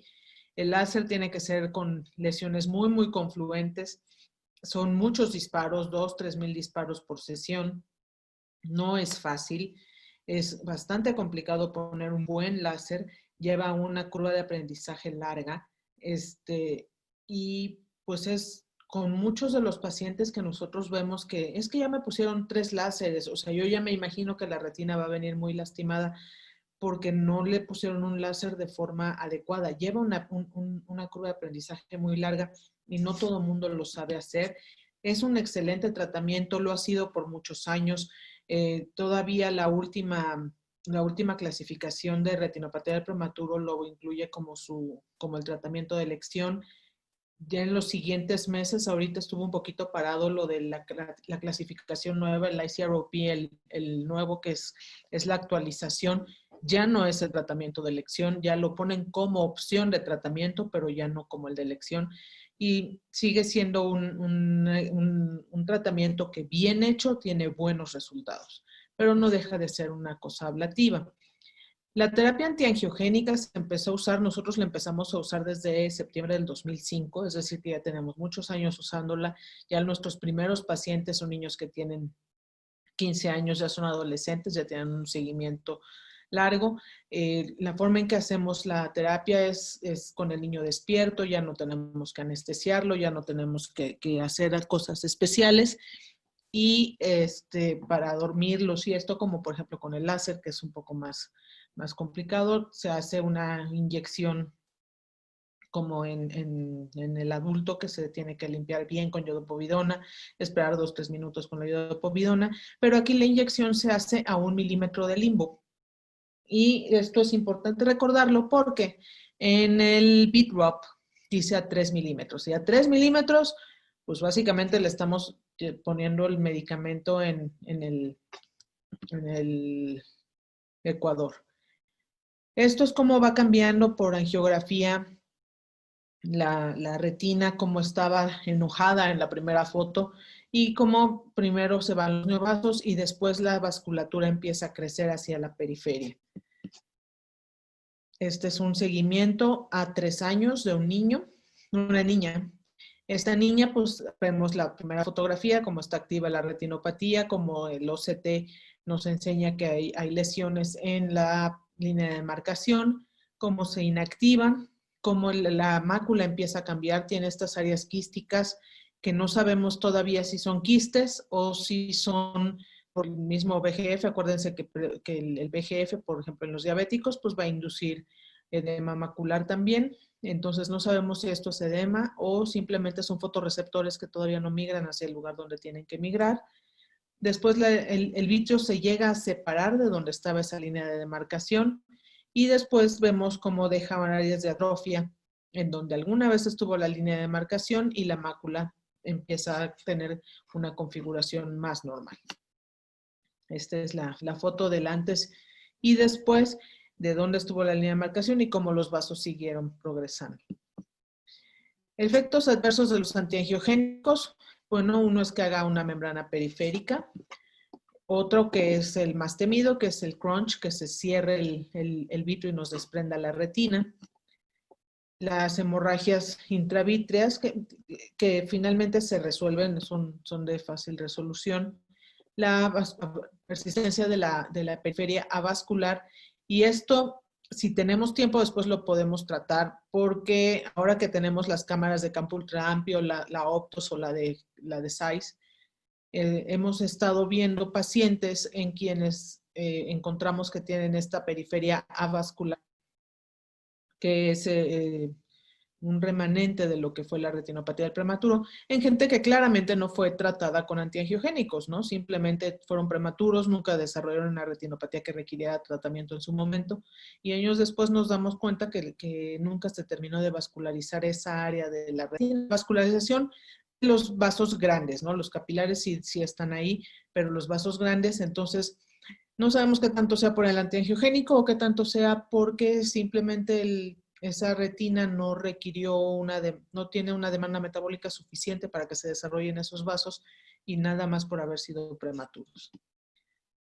Hemorragias subconjuntivales, hemorragias subretinianas. Aquí, si alcanzan a ver, no se ve mi cursor, hay una catarata pequeñita por un toque cristaliniano. Difícilmente hacen catarata total estos niños, o sea, yo nunca he tenido que operar un niño porque le inyectaron en el cristalino, pero pues hay que tener cuidado a la hora de poner la inyección. Este niño, ese agujero que se ve que le está marcando la flecha, es un niño al que le pusieron el antiangiogénico a 3 milímetros de limbo como si fuera un adulto. Le hicieron un hoyo en la retina, un desprendimiento regmatógeno y un agujero en una retina. No hay forma de mejorarlo. Este niño le hicimos angiografía de seguimiento y de repente nos encontramos esto, que es una flebitis muy parecida a las que hacían, por ejemplo, con las vancomicinas, cuando les inyectaban vancomicina para hacer prevención de endoftalmitis en catarata. Y pues no te asustas muchísimo, estuvo con esteroides, mejoró y le fue bastante bien, pero sí hizo una vasculitis por el antiangiogénico. Hasta ahorita es el único caso que tenemos nosotros reportados de esto y pues los que se vuelven a activar. Cuando el antiangiogénico no funciona, o sea, el antiangiogénico si tú lo inyectas en el paciente de acuerdo a las guías que ya presentó Ángela María, si tú sigues la guía y ves que ya el niño tiene retinopatía tipo 1 y requiere tratamiento y le pones antiangiogénico en tiempo sin que tenga el vítreo alterado, sin que tenga un desprendimiento de retina, más del 90% les va a ir muy bien. Pero si no les está yendo bien, este algoritmo es para ver qué es lo que está pasando en ese ojo, ¿no? Una cosa va a ser falla del tratamiento, otra cosa va a ser recurrencia. Y la falla del tratamiento va a ser que no solamente no mejora, sino que además en las primeras 72 horas empeora. Y aquí pueden ser dos cosas. Una, el diagnóstico es incorrecto, o sea, no es retinopatía, o dos, falló la técnica. En diagnóstico incorrecto, por ejemplo, en este caso tenemos este niño que tiene una enfermedad de Fieber, una vitreoretinopatía exudativa familiar, y la vitreoretinopatía exudativa familiar, la diferencia mayor que va a tener con la retinopatía del prematuro, no va a estar en la línea de marcación, sino en la papila. La retinopatía del prematuro jamás les va a dar neovasos en la papila. Aquí tienen una foto de un Fieber y una foto de una ROP y podemos ver claramente cómo son totalmente distintas en cuanto a la vasculatura en la papila, ¿ok? Aquí tenemos este otro niño, el de arriba es una incontinencia pigmenti, el de abajo es un citomegalovirus, este es otro citomegalovirus, como dicen en México puede ser cojo e hijo de viuda, o sea, puede ser prematuro y además tener una infección congénita, y eso no es algo tan raro, de hecho es bastante frecuente. Esto, por ejemplo, no es una enfermedad plus, no vemos los vasos dilatados, son unos vasos que conservan su calibre, están tortuosos y están tortuosos porque el niño tiene patología cardiopulmonar con hipertensión pulmonar secundaria. Si yo este niño pienso que esto es un plus y me voy y le pongo un láser y voy y lo anestesio completo, o sea, es cardiópata, o sea, se puede morir. Entonces, sí hay que hacer muy bien la diferenciación entre lo que es un plus y lo que es simplemente una retinopatía congestiva, que no es raro que los niños los niños prematuros tengan cardiopatías congestivas, porque muchos todavía tienen comunicaciones intraventriculares, tienen problemas en su corazón, porque el corazón tampoco estaba listo para nacer. Y vemos la línea de marcación. La línea de marcación es una línea pues silente, es una línea donde no se ven vasos enojados, se ven tortuosos, pero no hay neovasos, no hay una atracción de vitrio, no hay una elevación de la línea. Aquí vemos la comparativa de un plus con una cardiopatía congestiva y vemos claramente cómo sí son diferentes. La técnica equivocada. Si yo me pongo a inyectar a un niño que ya tiene involucro del vitrio, que ya está levantando la retina, lo único que voy a conseguir es que esa retina se desprenda. Aquí lo que ya habíamos dicho, si yo lo inyecto más atrás de donde debe, pues voy a hacerle un hoyo a la retina. Una de las principales y más comunes fallas al poner la inyección de antiangiogénico es que la aguja va vacía.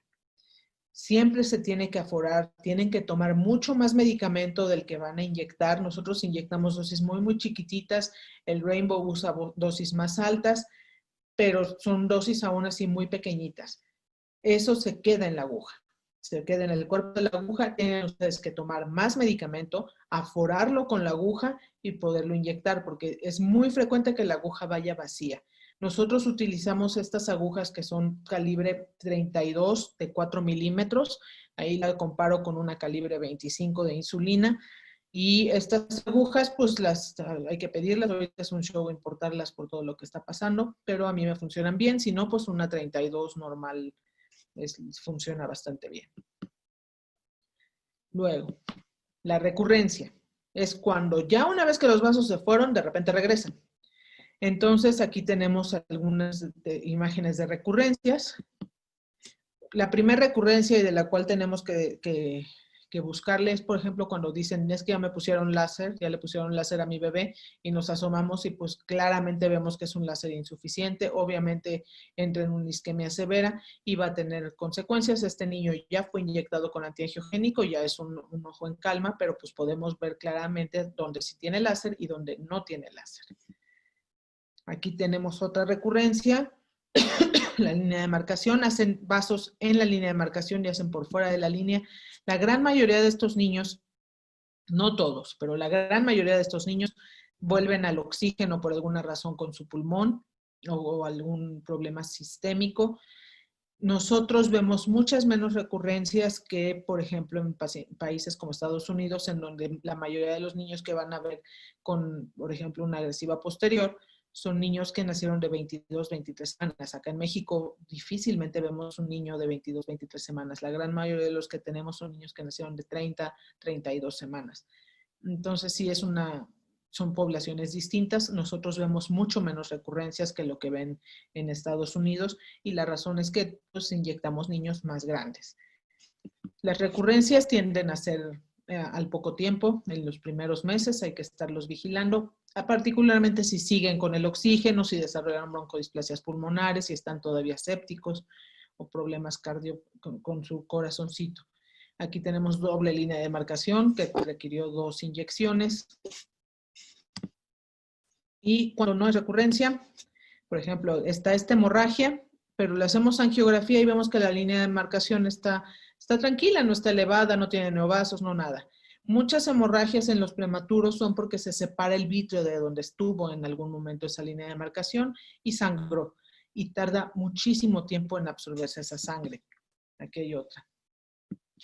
Miren, esta otra. O sea, la retina se ve bien y esa hemorragia está ahí y las mandan para vitrectomía porque sigue activo, porque le volvieron a poner láser, le volvieron a hacer cosas. No. Si nosotros no vemos que en la línea de demarcación hay neovasos, no hay que hacerle nada.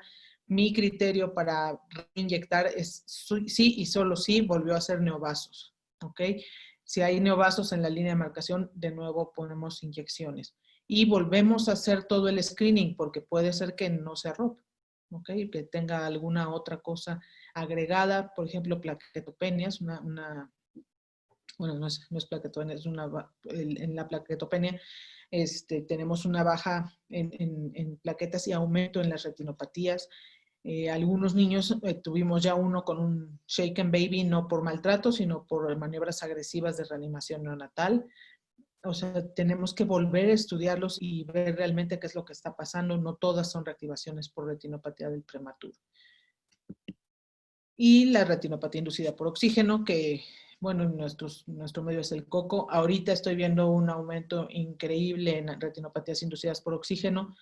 Estoy en un hospital en donde una buena cantidad de los trabajadores del hospital renunciaron porque no les daban sus cubrebocas y todo esto. Entonces, pues la personal de enfermería están en la terapia intensiva, personas que no todas tienen el entrenamiento para estar con los niños y les suben al oxígeno. Vemos ahorita, parecido a cuando es Navidad, un aumento en retinopatías inducidas por oxígeno, pero aumento de verdad que llama la atención. Este es un niño que llevó 5 antiangiogénicos, 5 inyecciones, y podemos contarles las 5 líneas de demarcación. Y, por ejemplo, me llegaron muchos niños, eran particularmente de Michoacán, que les decían que había que ponerles 6 inyecciones, una cada mes, como en los adultos. No, es una sola. Para reinyectar es solamente si hay neovasos otra vez. Esto de terapia de rescate con láser lo único que va a hacer es que se desprenda. Y pues lo que les decía, si es posible realizar angiografía. La angiografía no solamente con la RedCam, se puede hacer también en la cámara de adultos, hay que poner al bebé, se necesitan 4 personas para hacerlo, pero se puede volver a hacer la historia clínica completa, sospechar que puede tener otras patologías, porque si en general les va muy bien con antiangiogénico, pero si no se comporta como uno espera, algo está pasando. Igual con el láser, ¿eh? También pueden ponerle láser y resulta que era un citomegalovirus y pues no ayudó. En cuanto a la cirugía, yo soy muy fan de la vitrectomía temprana. Si el vitrio está involucrado, yo ya no me pongo ni a ponerles láser, ni a ponerles antiangiogénico, ni nada. Si me voy directo a vitrectomía, yo utilizo el método del 25 short. Para mí me cambió la vida cuando apareció esta canulita de infusión, que es parecida a la que usábamos cuando operábamos 20G hace como 1500 años. Entonces, esta se sutura, tiene unas orejitas, es una cánula de 2 milímetros, tiene unas orejitas, disminuye muchísimo el riesgo de que yo toque el cristalino, que si yo metiera los trócares. Vemos que el espacio entre el párpado y el ojo es muy pequeñito como para meter unos trócares. Hay quien los mete, pero hay unos, por ejemplo, Paulina en el IMO les pone un pedacito de foamy, pero aún así son muy estorbosos para niños muy pequeñitos. O sea, hay niños que operamos de 1,200, 1,500 gramos. Entonces, para esos niños no el trócar ocupa todo el espacio. Y este es el 25 short. Acá en México no hay. Me lo tengo que traer de Forward, los de la Casa Alcon. Pero funciona bastante bien esta cánula de infusión. Sí uso antiangiogénicos preoperatorios. Para que se den una idea cómo cambia el antiangiogénico, esto es más o menos 12 horas entre una foto y otra. Es rapidísimo cómo se cierran los neovasos y cómo hace fibrosis. Rapidísimo, es increíble. Entonces, si un niño tiene el desprendimiento de retina y se va a operar y lo inyectan un viernes para operarlo el lunes ya se cerró eso y ya hice un crunch y entonces es que no funcionó, es que la inyección, o sea, si un niño se va a operar, la inyección se pone en la mañana y se pone en la tarde, se pone en la noche y se pone en la mañana. O sea, eso es cuestión de horas. Así es como les va. La cirugía de ROP4, 4A, 4B, lo único que hacemos es cortar lo que está traccionando la retina. Yo no me meto a quitar membranas, no me meto a hacer una vitrectomía completa, no me meto a rasurar la periferia, ni tampoco a quitar la hialoides posterior. Corto lo que está desprendiendo la retina y me salgo. Y así es como funciona. Estas son unas fotografías antes y después de cirugía y podemos ver claramente cómo la retina sigue pegada, que tiene su cicatriz de donde estuvo la línea de marcación, pero este niño va a tener visión. Si yo esto me meto a hacerle cerclaje, drenarlo por atrás, cortarle la membrana, pelarle no sé qué y meterle silicona, además, le va a ir mal. Si esto le corto lo que le está desprendiendo, esta retina se va a mantener en su lugar y va a seguir creciendo. Aquí hay otro ejemplo. Se ve horrible en la primera fotografía. Lo único que hicimos fue cortar donde estaba lo que está desprendiendo de la retina y la retina va a seguir creciendo y deja ahí una secuela. Este es un 4B. En la fotografía de donde se ve la hemorragia podemos ver que la 360 está levantado, ya se ve ya bombadito. Lo que aquí se hace es una vitrectomía, corto la membrana, no me voy a poner a deshacer ese pliegue difícilmente lo voy a poder deshacer. No hay forma, ya se adhirieron fotorreceptor con fotorreceptor y si me pongo necia lo único que voy a hacer es un agujero en la retina. Va a quedar con un dragging macular, pero el resto de la retina va a ser retina funcional para que ese niño pueda ir a la escuela. Y la retinopatía de estadio 5. Tristemente, nosotros seguimos viendo muchísima retinopatía de estadio 5 y pues hemos ido evolucionando en nuestra técnica. Esta técnica la diseñé hace algunos años. Este es un video de la punta de radiofrecuencia de la casa Oertli, que ellos no me patrocinan ni nada. y es para cortar fimosis capsular. Mi papá se compró este aparato en los 2000, quizá en los 90. De ahí estaba guardadito y un día, en una desesperación, porque si alguna vez han querido quitar esas membranas de una retinopatía de estadio 5, que no hay forma de quitarlas con el vitrector, con la lanceta, con la tijera, pedí el aparato y lo cortó como mantequilla. Entonces fui la más feliz. ¿Qué es lo que estamos haciendo ahorita? Entramos, ponemos un mantenedor de cámara, es un mantenedor de cámara especial que me hicieron un poco más pequeñito. Quito, hago una lensectomía, quito la cápsula completa. Si yo dejo pedazos de cápsula, el ojo se va a ir a tisis. Y esto que no lo vea nadie de uvea, pero me llevo el iris, porque si no el iris al rato se va a pegostear todo con la retina que está atrás y nos va a dar problemas. Y con esta punta empiezo a hacer, a cortar la membrana. Sigo con disección Roma con tijeras, de repente uso la punta, de repente uso las tijeras. Llenamos la cavidad con viscoelástico para rechazar la retina hacia atrás. La retina no se pega, más que por pedacitos, pero lo que busco es que lo que está alrededor del nervio óptico, que es con lo que esos niños ven luz, se mantenga pegado y el ojo no se vaya a tisis. Con esto, en la estadística que llevamos a 5 años, 90% de los niños mantienen luz, un 10% siguen yéndose a tisis, pero es una buena opción. Este es el posoperatorio a los 2 días, ya vemos un pedazo de retina pegado atrás, el resto está desprendido. Este es en tercera dimensión, si alguien puede hacer un poquito de visco, puede verlo en tercera dimensión, y es igual la misma técnica. Quitamos cristalino, quitamos la cápsula, quitamos parte del iris, y abrimos la membrana. En niños que ya tienen leucomas corneales, con más razón lo hago porque ese ojo se está yendo ya al cielo de los ojos, entonces es el único chance que tenemos de recuperar o de preservar un ojo que pues está teniendo toque endotelial y funciona. Algunas córneas medio se aclaran, algunas persisten opacas, pero ya no se va a tisis y tienen visión de luz. Digo, a pesar de eso, uno no sabe bien por dónde ven, pero ven. Y ahí está como le vamos abriendo la membrana, a pesar de que la córnea ya estaba tomada. Y esto es importante, es un video muy rápido. Es una femenina de 22 años que nació de 32 semanas, miope, nunca tratada, y pues nos llegó con un desprendimiento de retina. Y cuando nos acercamos a ver cómo está, resulta que esto es retina avascular. Aquí es la vascularizada, está pegada, la retina avascular está despegada y llena de agujeros. Y estas áreas atróficas que son como las que les mostré antes, o sea, donde estuvo la línea de demarcación. Es decir, que esa área nunca se vascularizó, hizo esos agujeros y se trató con un cerclaje, vitrectomía, silicón. Y este es el resultado final. Le hacemos una angiografía. Y en la angiografía descubrimos que todavía sigue habiendo áreas avasculares, pues se le puso más láser, pero esto es a los 22 años. Entonces, pues nos pusimos a juntar casos. Miren, esta es una persona de 18 años, claramente nunca se le puso Avastin ni nada y tiene periferia vascular. Esta es una chica de 15 años, también con periferia vascular, que nunca fueron tratados por retinopatía de la prematurez. Entonces hicimos una clasificación de la retinopatía del adulto, o sea, adultos que fueron prematuros y que desarrollan desprendimientos de retina, o saber qué hacer.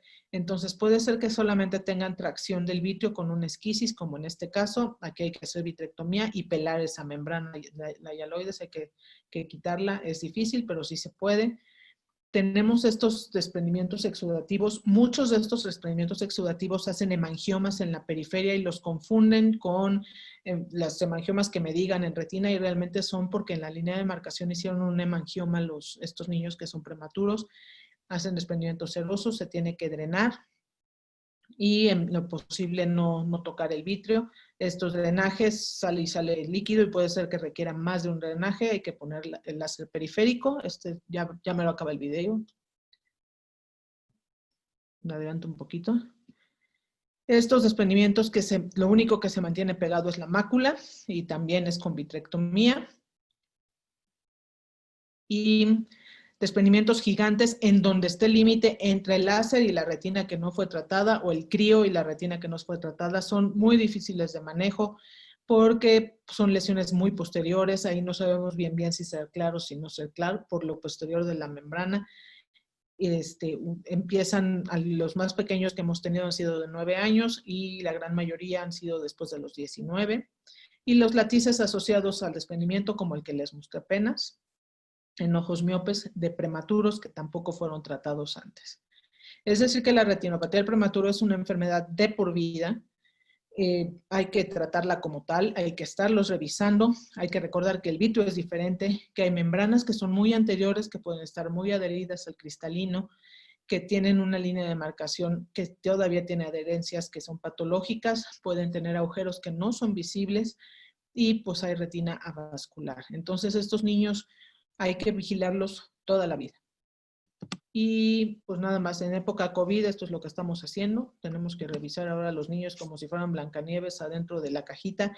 Este bebé que está aquí es el primer niño que yo revisé por retinopatía del prematuro, que traté por retinopatía del prematuro, hijo de mamá con COVID positivo. Él nunca desarrolló la positividad al COVID, pero la mamá, de hecho el parto fue prematuro por COVID. Muchísimas gracias. Ya. Carrera de tiempo. Muchas gracias, Mariana Martínez, por tu excelente presentación. Y sabemos que tienes un poquito de prisa, pero vamos a dar la última plática de manera muy rápida para dar paso a las preguntas. Hay varias preguntas y vamos a platicar un poquito acerca del seguimiento visual del paciente con retinopatía del prematuro. Definitivamente, bueno, pues es muy satisfactorio cuando un paciente dice, o sabemos que un paciente ve y tuvo retinopatía del prematuro. Entonces esto, lo que quiero expresarles un poquito es que con lo que mis compañeros hablaron anteriormente, pues no solamente es tamizarlo, no solamente es operarle el estrabismo, no solamente es ponerle el láser ni operarlo, sino la parte, yo les diría, de las más importantes una vez que todo eso ha pasado, es seguirlo viendo para darnos cuenta qué alteraciones visuales tiene este paciente y que lo podamos rehabilitar. Sabemos, pues, todos los que nos dedicamos a tratar pacientes con retinopatía de la prematurez, que pues cada vez tenemos más prematuros y lo que quiero transmitirles es que no solo cirugía y no solo uso de lentes. La retinopatía del prematuro tiene complicaciones no retinianas y retinianas. Dentro de las complicaciones no retinianas hay rubiosis, cámaras planas, miopía, catarata y glaucoma que van a meter a un paciente en un problema obviamente visual. Y nosotros somos oftalmólogos, no nada más para pegarles la retina, ni nada más para operarles el estrabismo, sino para hacer que el paciente vea y vea bien.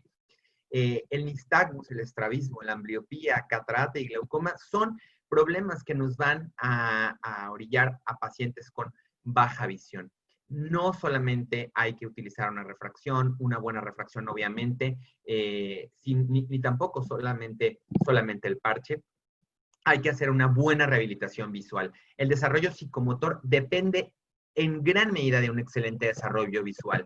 Y la visión va a ser la que va a marcar parte de que el niño aprenda a hablar y que tenga un pensamiento obviamente crítico como parte de su desarrollo psicomotor. Bueno, pero ¿cuál tipo de rehabilitación vamos a utilizar? Hay rehabilitación ortóptica, terapia visual y visión baja.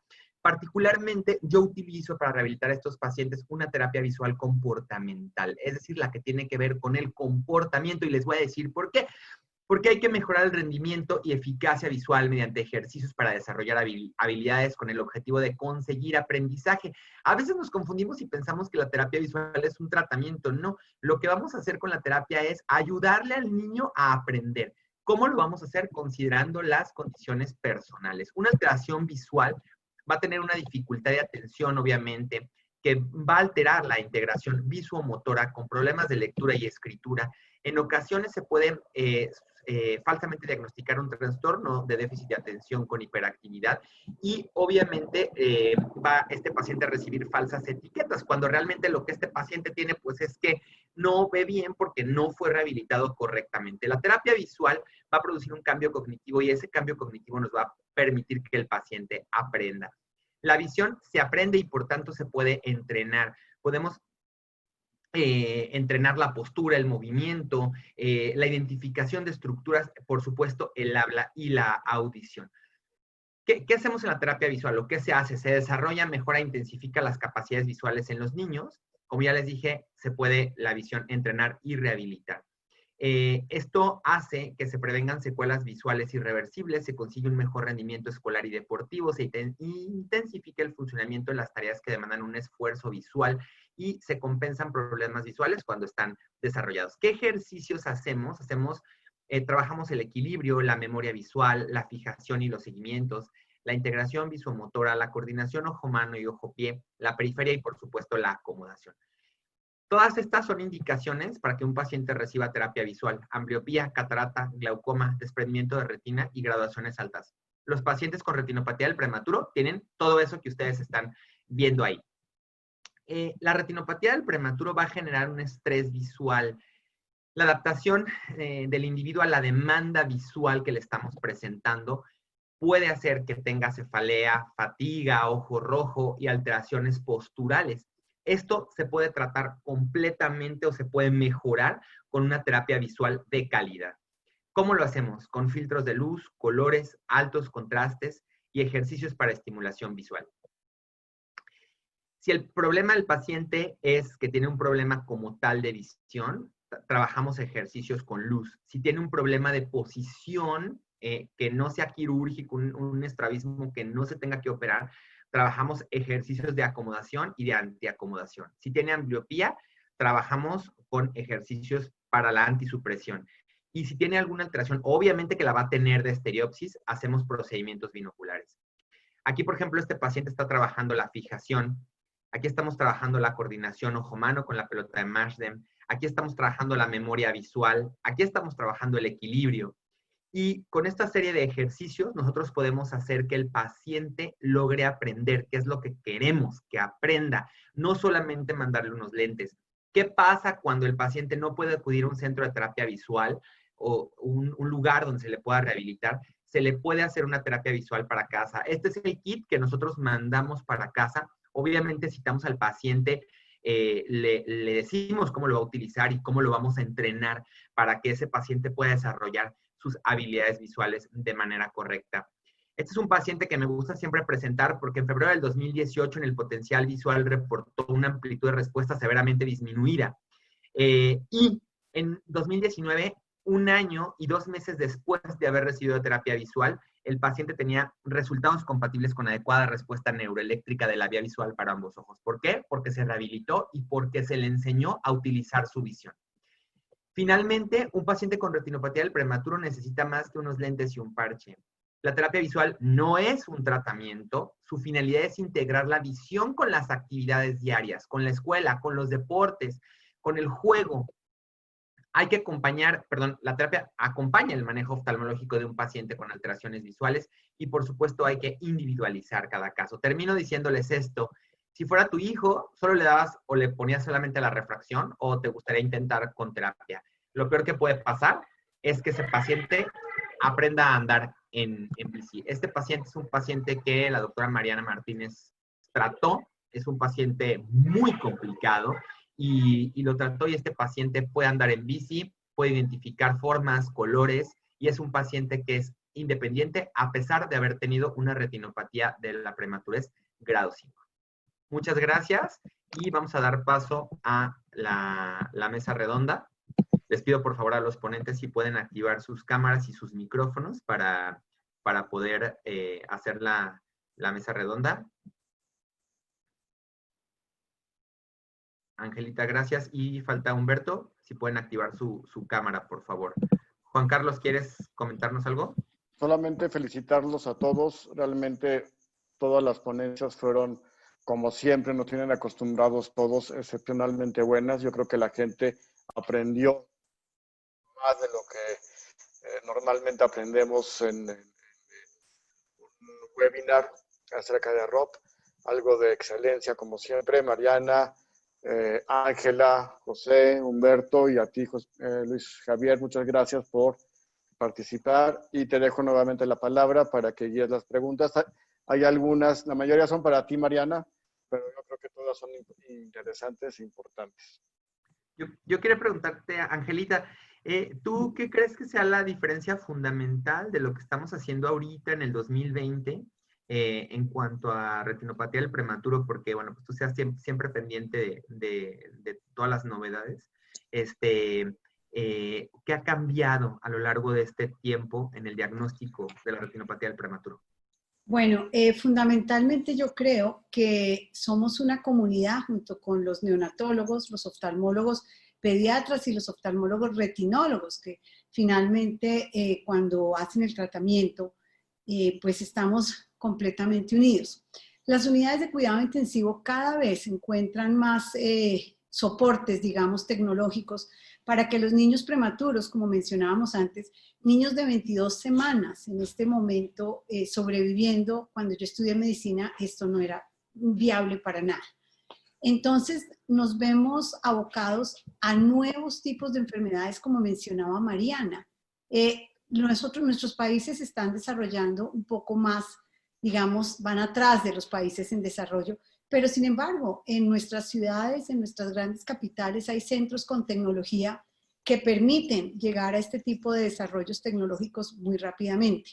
Entonces estamos teniendo diferentes tipos de enfermedades, enfermedades más tempranas, prematuros mucho más extremos, que vienen con cosas, digamos, la misma retinopatía, pero con otro tipo de cosas. Se está viendo la expresión de los genes, de la vasculogénesis, se está viendo cómo realmente es todo el sistema del oxígeno, digamos a nivel de la fisiopatología de la enfermedad. En el diagnóstico, pues estamos cada vez más apoyados con tecnología. Tenemos nuestros amigos de Argentina que desarrollaron la manera de poder documentar a través del celular, y esto es una cosa reciente de los últimos años, que permite pues que ya tengamos estos videos y estas fotografías, no solo lo que uno ve y quedaba en la memoria, sino podemos documentar.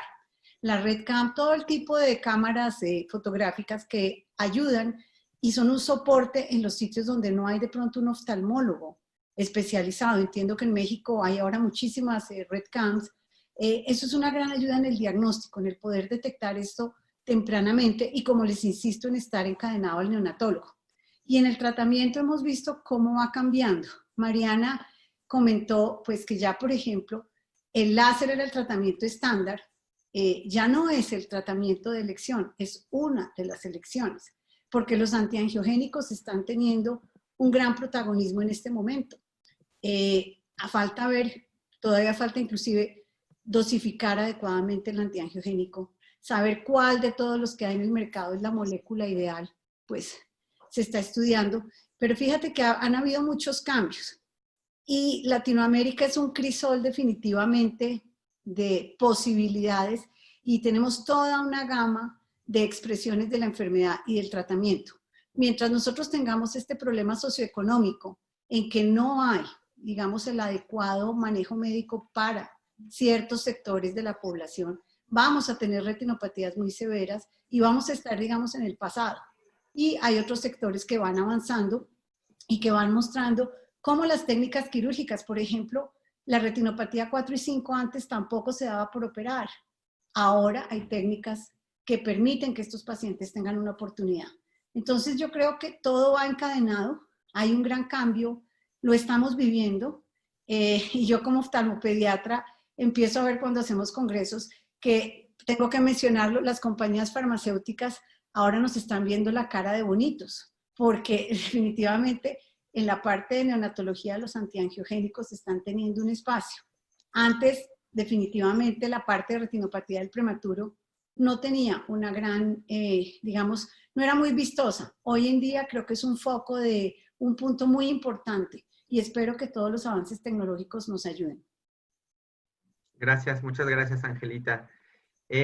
Per, te quiero preguntar, ¿cuándo un paciente con retinopatía del prematuro que presenta un estrabismo franco, una exotropia, por ejemplo, decides operarlo? ¿Te esperas un rato, le juegas un poquito con la refracción o mejor prefieres restaurar la posición para que ese paciente tenga binocularidad y poder rehabilitarlo?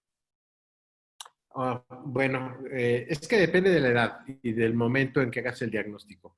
Los pacientes que vemos durante la evolución y el tratamiento de la retinopatía y vemos que ya tienen un estrabismo importante, se tratan con toxina botulínica. Y lo puedes tratar muy tempranamente porque incluso cuando aprovechamos que retina lo va a meter a una exploración o lo va a meter a un tratamiento con láser, nosotros aprovechamos y hacemos la inyección de toxina botulínica y les va bastante bien. Podemos ir modificando la posición desde ese momento, ¿no? Ya si estás hablando de un paciente adulto que ya tiene secuelas, pues ya, como todo, lo primero es priorizar la parte visual y ya después la posición, ¿no? Algunos de estos pacientes ya llegan nada más para el aspecto puramente cosmético, ¿no? Pero bueno, depende, como ya lo mencioné, del momento del diagnóstico, ¿no? Si es un niño más pequeño, primero va el aspecto visual, tratamiento de ambliopía, uso de refracción adecuada, terapia de rehabilitación y hasta el último probablemente será la parte de quirúrgica. Quirúrgica, exactamente, ¿no? Pero la toxina es muy buena porque podemos empezar a actuar desde muy tempranamente. ¿Y los reinyectas de toxina? Como cualquier otro paciente, se pueden reinyectar si el resultado no fue el adecuado, ¿no? Y aquí sí también hemos tenido, ahorita me dio risa de ir a Mariana de la inyección fantasma de antiangiogénico, porque ya me pasó una vez con una toxina botulínica, que me la pasaron con aire, y dices, bueno, causa de fracaso también la inyección de aire en lugar de toxina, porque no se fijan a la hora de cargar la jeringa, porque como las dosis también son muy chiquitas. Sí, sí, sí. Hay que tener mucho cuidado porque a veces es tan poca la cantidad que acabamos inyectando nada.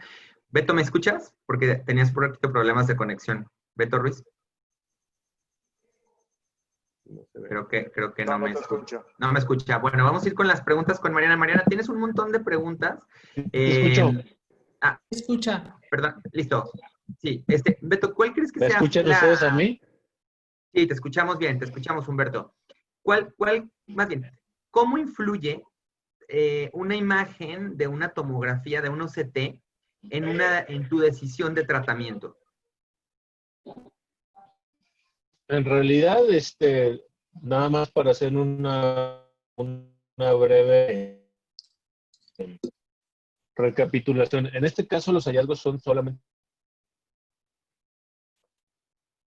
Se pierde. Lo perdimos. Bueno, vamos, sino que nos conteste por el chat. A ver, Mariana dice, te voy a ir leyendo las preguntas. Dice, ¿hay retinopatía inducida por oxígeno en un bebé a término? Puede haber. Puede haber. ¿En las cirugías de vitrectomía realizas fotocoagulación o crioterapia o prefieres solo el efecto del antiangiogénico preoperatorio? Solamente el remover el vítreo va a hacer que esa retina no se desprenda y puede seguir creciendo hacia periferia, desarrollándose hacia periferia. No les ponemos láser ni cría. ¿Cuánto volumen de antiangiogénico inyectas en retinopatía? ¿Haces paracentesis después de la inyección? Actualmente inyectamos 0.01, que es lo mínimo medible con una jeringa de insulina. O sea, la primera rayitita es lo que estamos inyectando.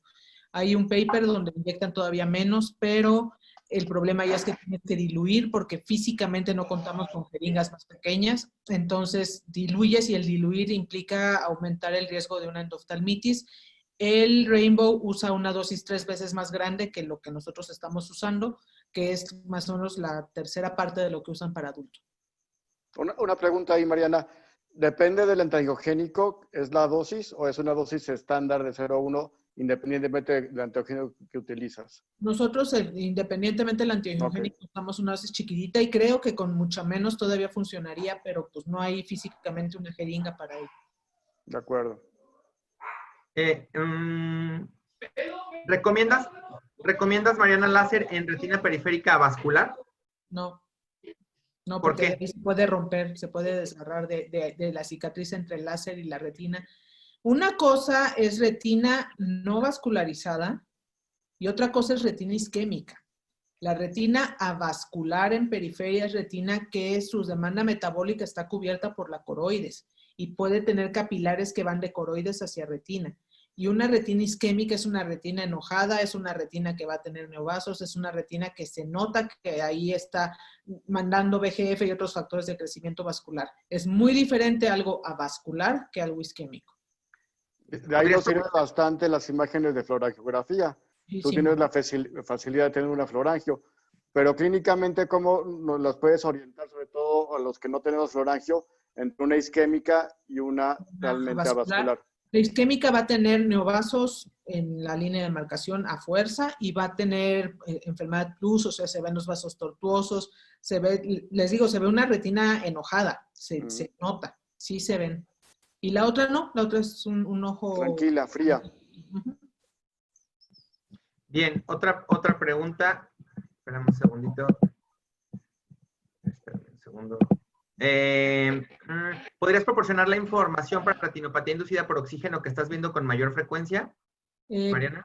Tenemos ahí los casos, apenas los vamos a reportar porque pues, los estamos juntando de qué está pasando, pero hay un paper que escribí con Linda Sanicharo que sobre retinopatía inducida por oxígeno, la clasificamos en no proliferativa y proliferativa y qué se tiene que hacer para tratarla.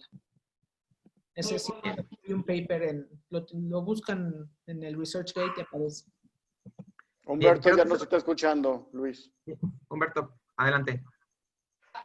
Sí, no, la única anotación que quería hacer, y esto lo digo desde el punto de vista de un especialista netamente retinólogo y no con entrenamiento en retina pediátrica, es esto que mencionó Mariana y que es algo que yo les puedo decir que en 10 años he visto más de 10 casos de no tenían antecedentes de retinopatía de la prematurez, pero que sí se saben prematuros con hemorragias vítreas, con desprendimientos de retina o con isquemia que se observa de manera circunstancial en la periferia. Y esto es un área de estudio que creo que para el oftalmólogo en general es muy importante que se tenga presente como una entidad que vamos a ver más y más, simplemente por lo que ya se mencionó obviamente en esta conferencia, que es que estos niños están teniendo una sobrevida y que son clínicos que todavía no conocíamos hasta ahora, pero que para mí, que no tengo el background de oftalmopediatra o de retina pediátrica, como especialista en retina o oftalmólogo general, es algo que se tiene que conocer. Y la pregunta en un desprendimiento de retina joven, menor de 30 años, que tiene algún grado de eres prematuro o no, y créanme que yo me he encontrado que la mayoría de los casos que yo he operado en estos últimos 10 años tienen el antecedente de la prematurez, y esto es algo que se ve ya día a día. Bien, la última pregunta dice que qué tan frecuente, esa la voy a contestar yo, que qué tan frecuente observamos el glaucoma en los pacientes con retinopatía del prematuro. Bueno, hay muchas causas de glaucoma en ROP y hay reportes desde el 16% hasta el 25%, pero hay muchas causas, porque puede ser también incluso por cerclajes esclerales, puede ser por la misma fotocoagulación, puede ser por una catarata secundaria. Lo que es muy importante y lo que yo siempre digo en los congresos cuando hablo de glaucoma secundario retinopatía del prematuro es: tómenle la presión a sus pacientes y véanle la cámara y si tiene edema corneal. O sea, el edema es un signo de una alteración en la presión intraocular muy importante. A veces no se tiene acceso al tonómetro que utilizamos ahora con mayor frecuencia, que es el tonómetro de rebote, de contacto, que es muy bueno, pero bueno, tratar de tomar la presión, ver muy bien esa córnea y descartar glaucoma secundario de retinopatía del prematuro. Bueno, estamos a 5 minutos de terminar. Quisiera pedirles una conclusión personal. Angelita, por favor, invitada especial. Tienes apagado tu micrófono, Angelita. Listo, muchísimas gracias por esta invitación. Y yo creo que quería hacerle una pregunta, no tanto una conclusión a Mariana, y es que mostraste enfermedades de prematuros y, por ejemplo, el FEVR, y estoy viendo que cada vez más hay tendencia a haber especialización en retina pediátrica, porque nos está pasando como a los oftalmólogos pediatras, que nos estamos ya diferenciando y especializando en las enfermedades de los niños. Entonces veo que no todos los retinólogos hacen retinopatía del prematuro y no todos tienen la experiencia, por ejemplo, para operar una retina de este tipo, ¿no? Que requiere el estar trabajando en este grupo de edades. Entonces, como conclusión, yo creo que realmente esta área en la que nosotros trabajamos es un área altamente especializada que requiere de gente que tenga la experiencia y digamos, el carisma y el cariño por tratar estos niños y por interesarse en este tipo de patologías. Y me parece eso un gran avance. Gracias, Angelita. Beto. Un anuncio, la ceguera tiene el fellow de retina pediátrica. Necesitan hacer primero retina y después es un año de retina pediátrica. Mariana y Linda son las maestras y la verdad tengo una alumna que hizo oftalmopediatría, Gio, de Perú, y hizo retina antes, de Energía González, y salen muy bien capacitadas. Y es algo que se necesita, como bien dices, Ángela, en Latinoamérica. Entonces, la gente interesada le puede escribir a Mariana para que le den los datos, para que venga la ceguera. Tienen que ser retinólogos, no oftalmopediatras, ¿verdad, Mariana? Sí, retinólogos, oftalmopediatras los recibimos para observación, como observers, y sin problema, pero para poder tocar al niño y entrar a cirugía, pues tiene que saber hacer cirugía de retina. De vitrirretina, claro. ¿Beto? Ya, no lo escuchamos. Es muy importante ver que lo que se hacía hace 5 años para prematuros, hace 10 años para prematuros, ha cambiado totalmente porque los accesos a los equipos nuevos, a vitrectores nuevos, a partículas nuevas de fármacos, nos está cambiando totalmente el panorama. Antes no se ponía tanto énfasis en estas enfermedades porque el pronóstico era muy malo, le hicieras lo que le hicieras. Pero ahorita el pronóstico es totalmente diferente. O sea, una buena detección con un tratamiento adecuado, con un equipo de gente adecuada, que te rodees de las personas que van a hacer el seguimiento, puede hacer la diferencia enorme. Y yo creo que por eso está tomando más interés la gente en estudiar este tipo de patologías, porque ya el pronóstico ya no es como antes, que pues, se perdía la gran mayoría, ahorita no. Fer, faltas de tu conclusión. ¿Yo? Perdón, no te oí, se cortó. Sí, que si nos das una conclusión final, por favor. Y no, la conclusión nada más es que cuando ven a un paciente con ángulo kappa positivo, interroguen muy bien los antecedentes, dilaten la pupila y vean el fondo de ojo, y a veces se van a encontrar que estos pacientes tienen una secuela con ectopia macular, y tengan mucho cuidado en no operar pacientes con pseudoestrabismo de este tipo, porque ya me ha tocado. Y es una cosa pues que puede dar muchos problemas. Esa es mi perla de la parte de estrabismo y retinopatía del prematuro. Bueno, yo concluyo nada más, primero diciendo que no se olviden de la refracción, de la rehabilitación visual, y ya huele a cena. Entonces, pues vamos a despedir esta reunión de la Asociación Mexicana de Oftalmología Pediátrica en conjunto con el Colegio de Médicos Oftalmólogos de Jalisco. Los esperamos en nuestro congreso virtual. Créanme que estamos haciendo un gran esfuerzo, todo mi equipo de trabajo, la mesa directiva, y obviamente pues los speakers, porque pues vamos a tener mucha gente. Angelita, que es nuestra invitada especial y que estamos muy contentos de tenerla en este curso. Vamos a hacer un día especial de pura oftalmología pediátrica con diferentes asociaciones en el mundo, con la Asociación Colombiana de Oftalmología Pediátrica, la Sociedad Argentina de Oftalmología Infantil, la Asociación Rusa de Oftalmología y Estrabismo, el Consejo Latinoamericano de Estrabismo, la Sociedad de Oftalmología Pediátrica Latinoamericana, por supuesto, la Asociación Mexicana de Oftalmología Pediátrica y la Sociedad de Oftalmología Pediátrica y Estrabismo de Occidente, más toda la parte de adultos que vamos a tener. Esto es solamente la parte de pediatría. Muchísimas gracias, Juan Carlos Juárez, por esta invitación. Gracias, Mariana. Gracias, Fer. Gracias, Angelita. Gracias a los que asistieron. Tenemos gente de toda Sudamérica. Gracias. Y es muy noche para ustedes. Muchas gracias. Buenas noches. Gracias a los asistentes. Buenas noches. Muchas gracias. Buenas noches a todos. Cuídense mucho del COVID, por favor. Sí, por favor. Y gracias a Odín y a Susana Cuellar, de mi equipo técnico del Colegio de Médicos Oftalmólogos de Jalisco, porque nos ayudaron con toda la parte de la logística para que estemos aquí. Gracias y buenas noches a todos.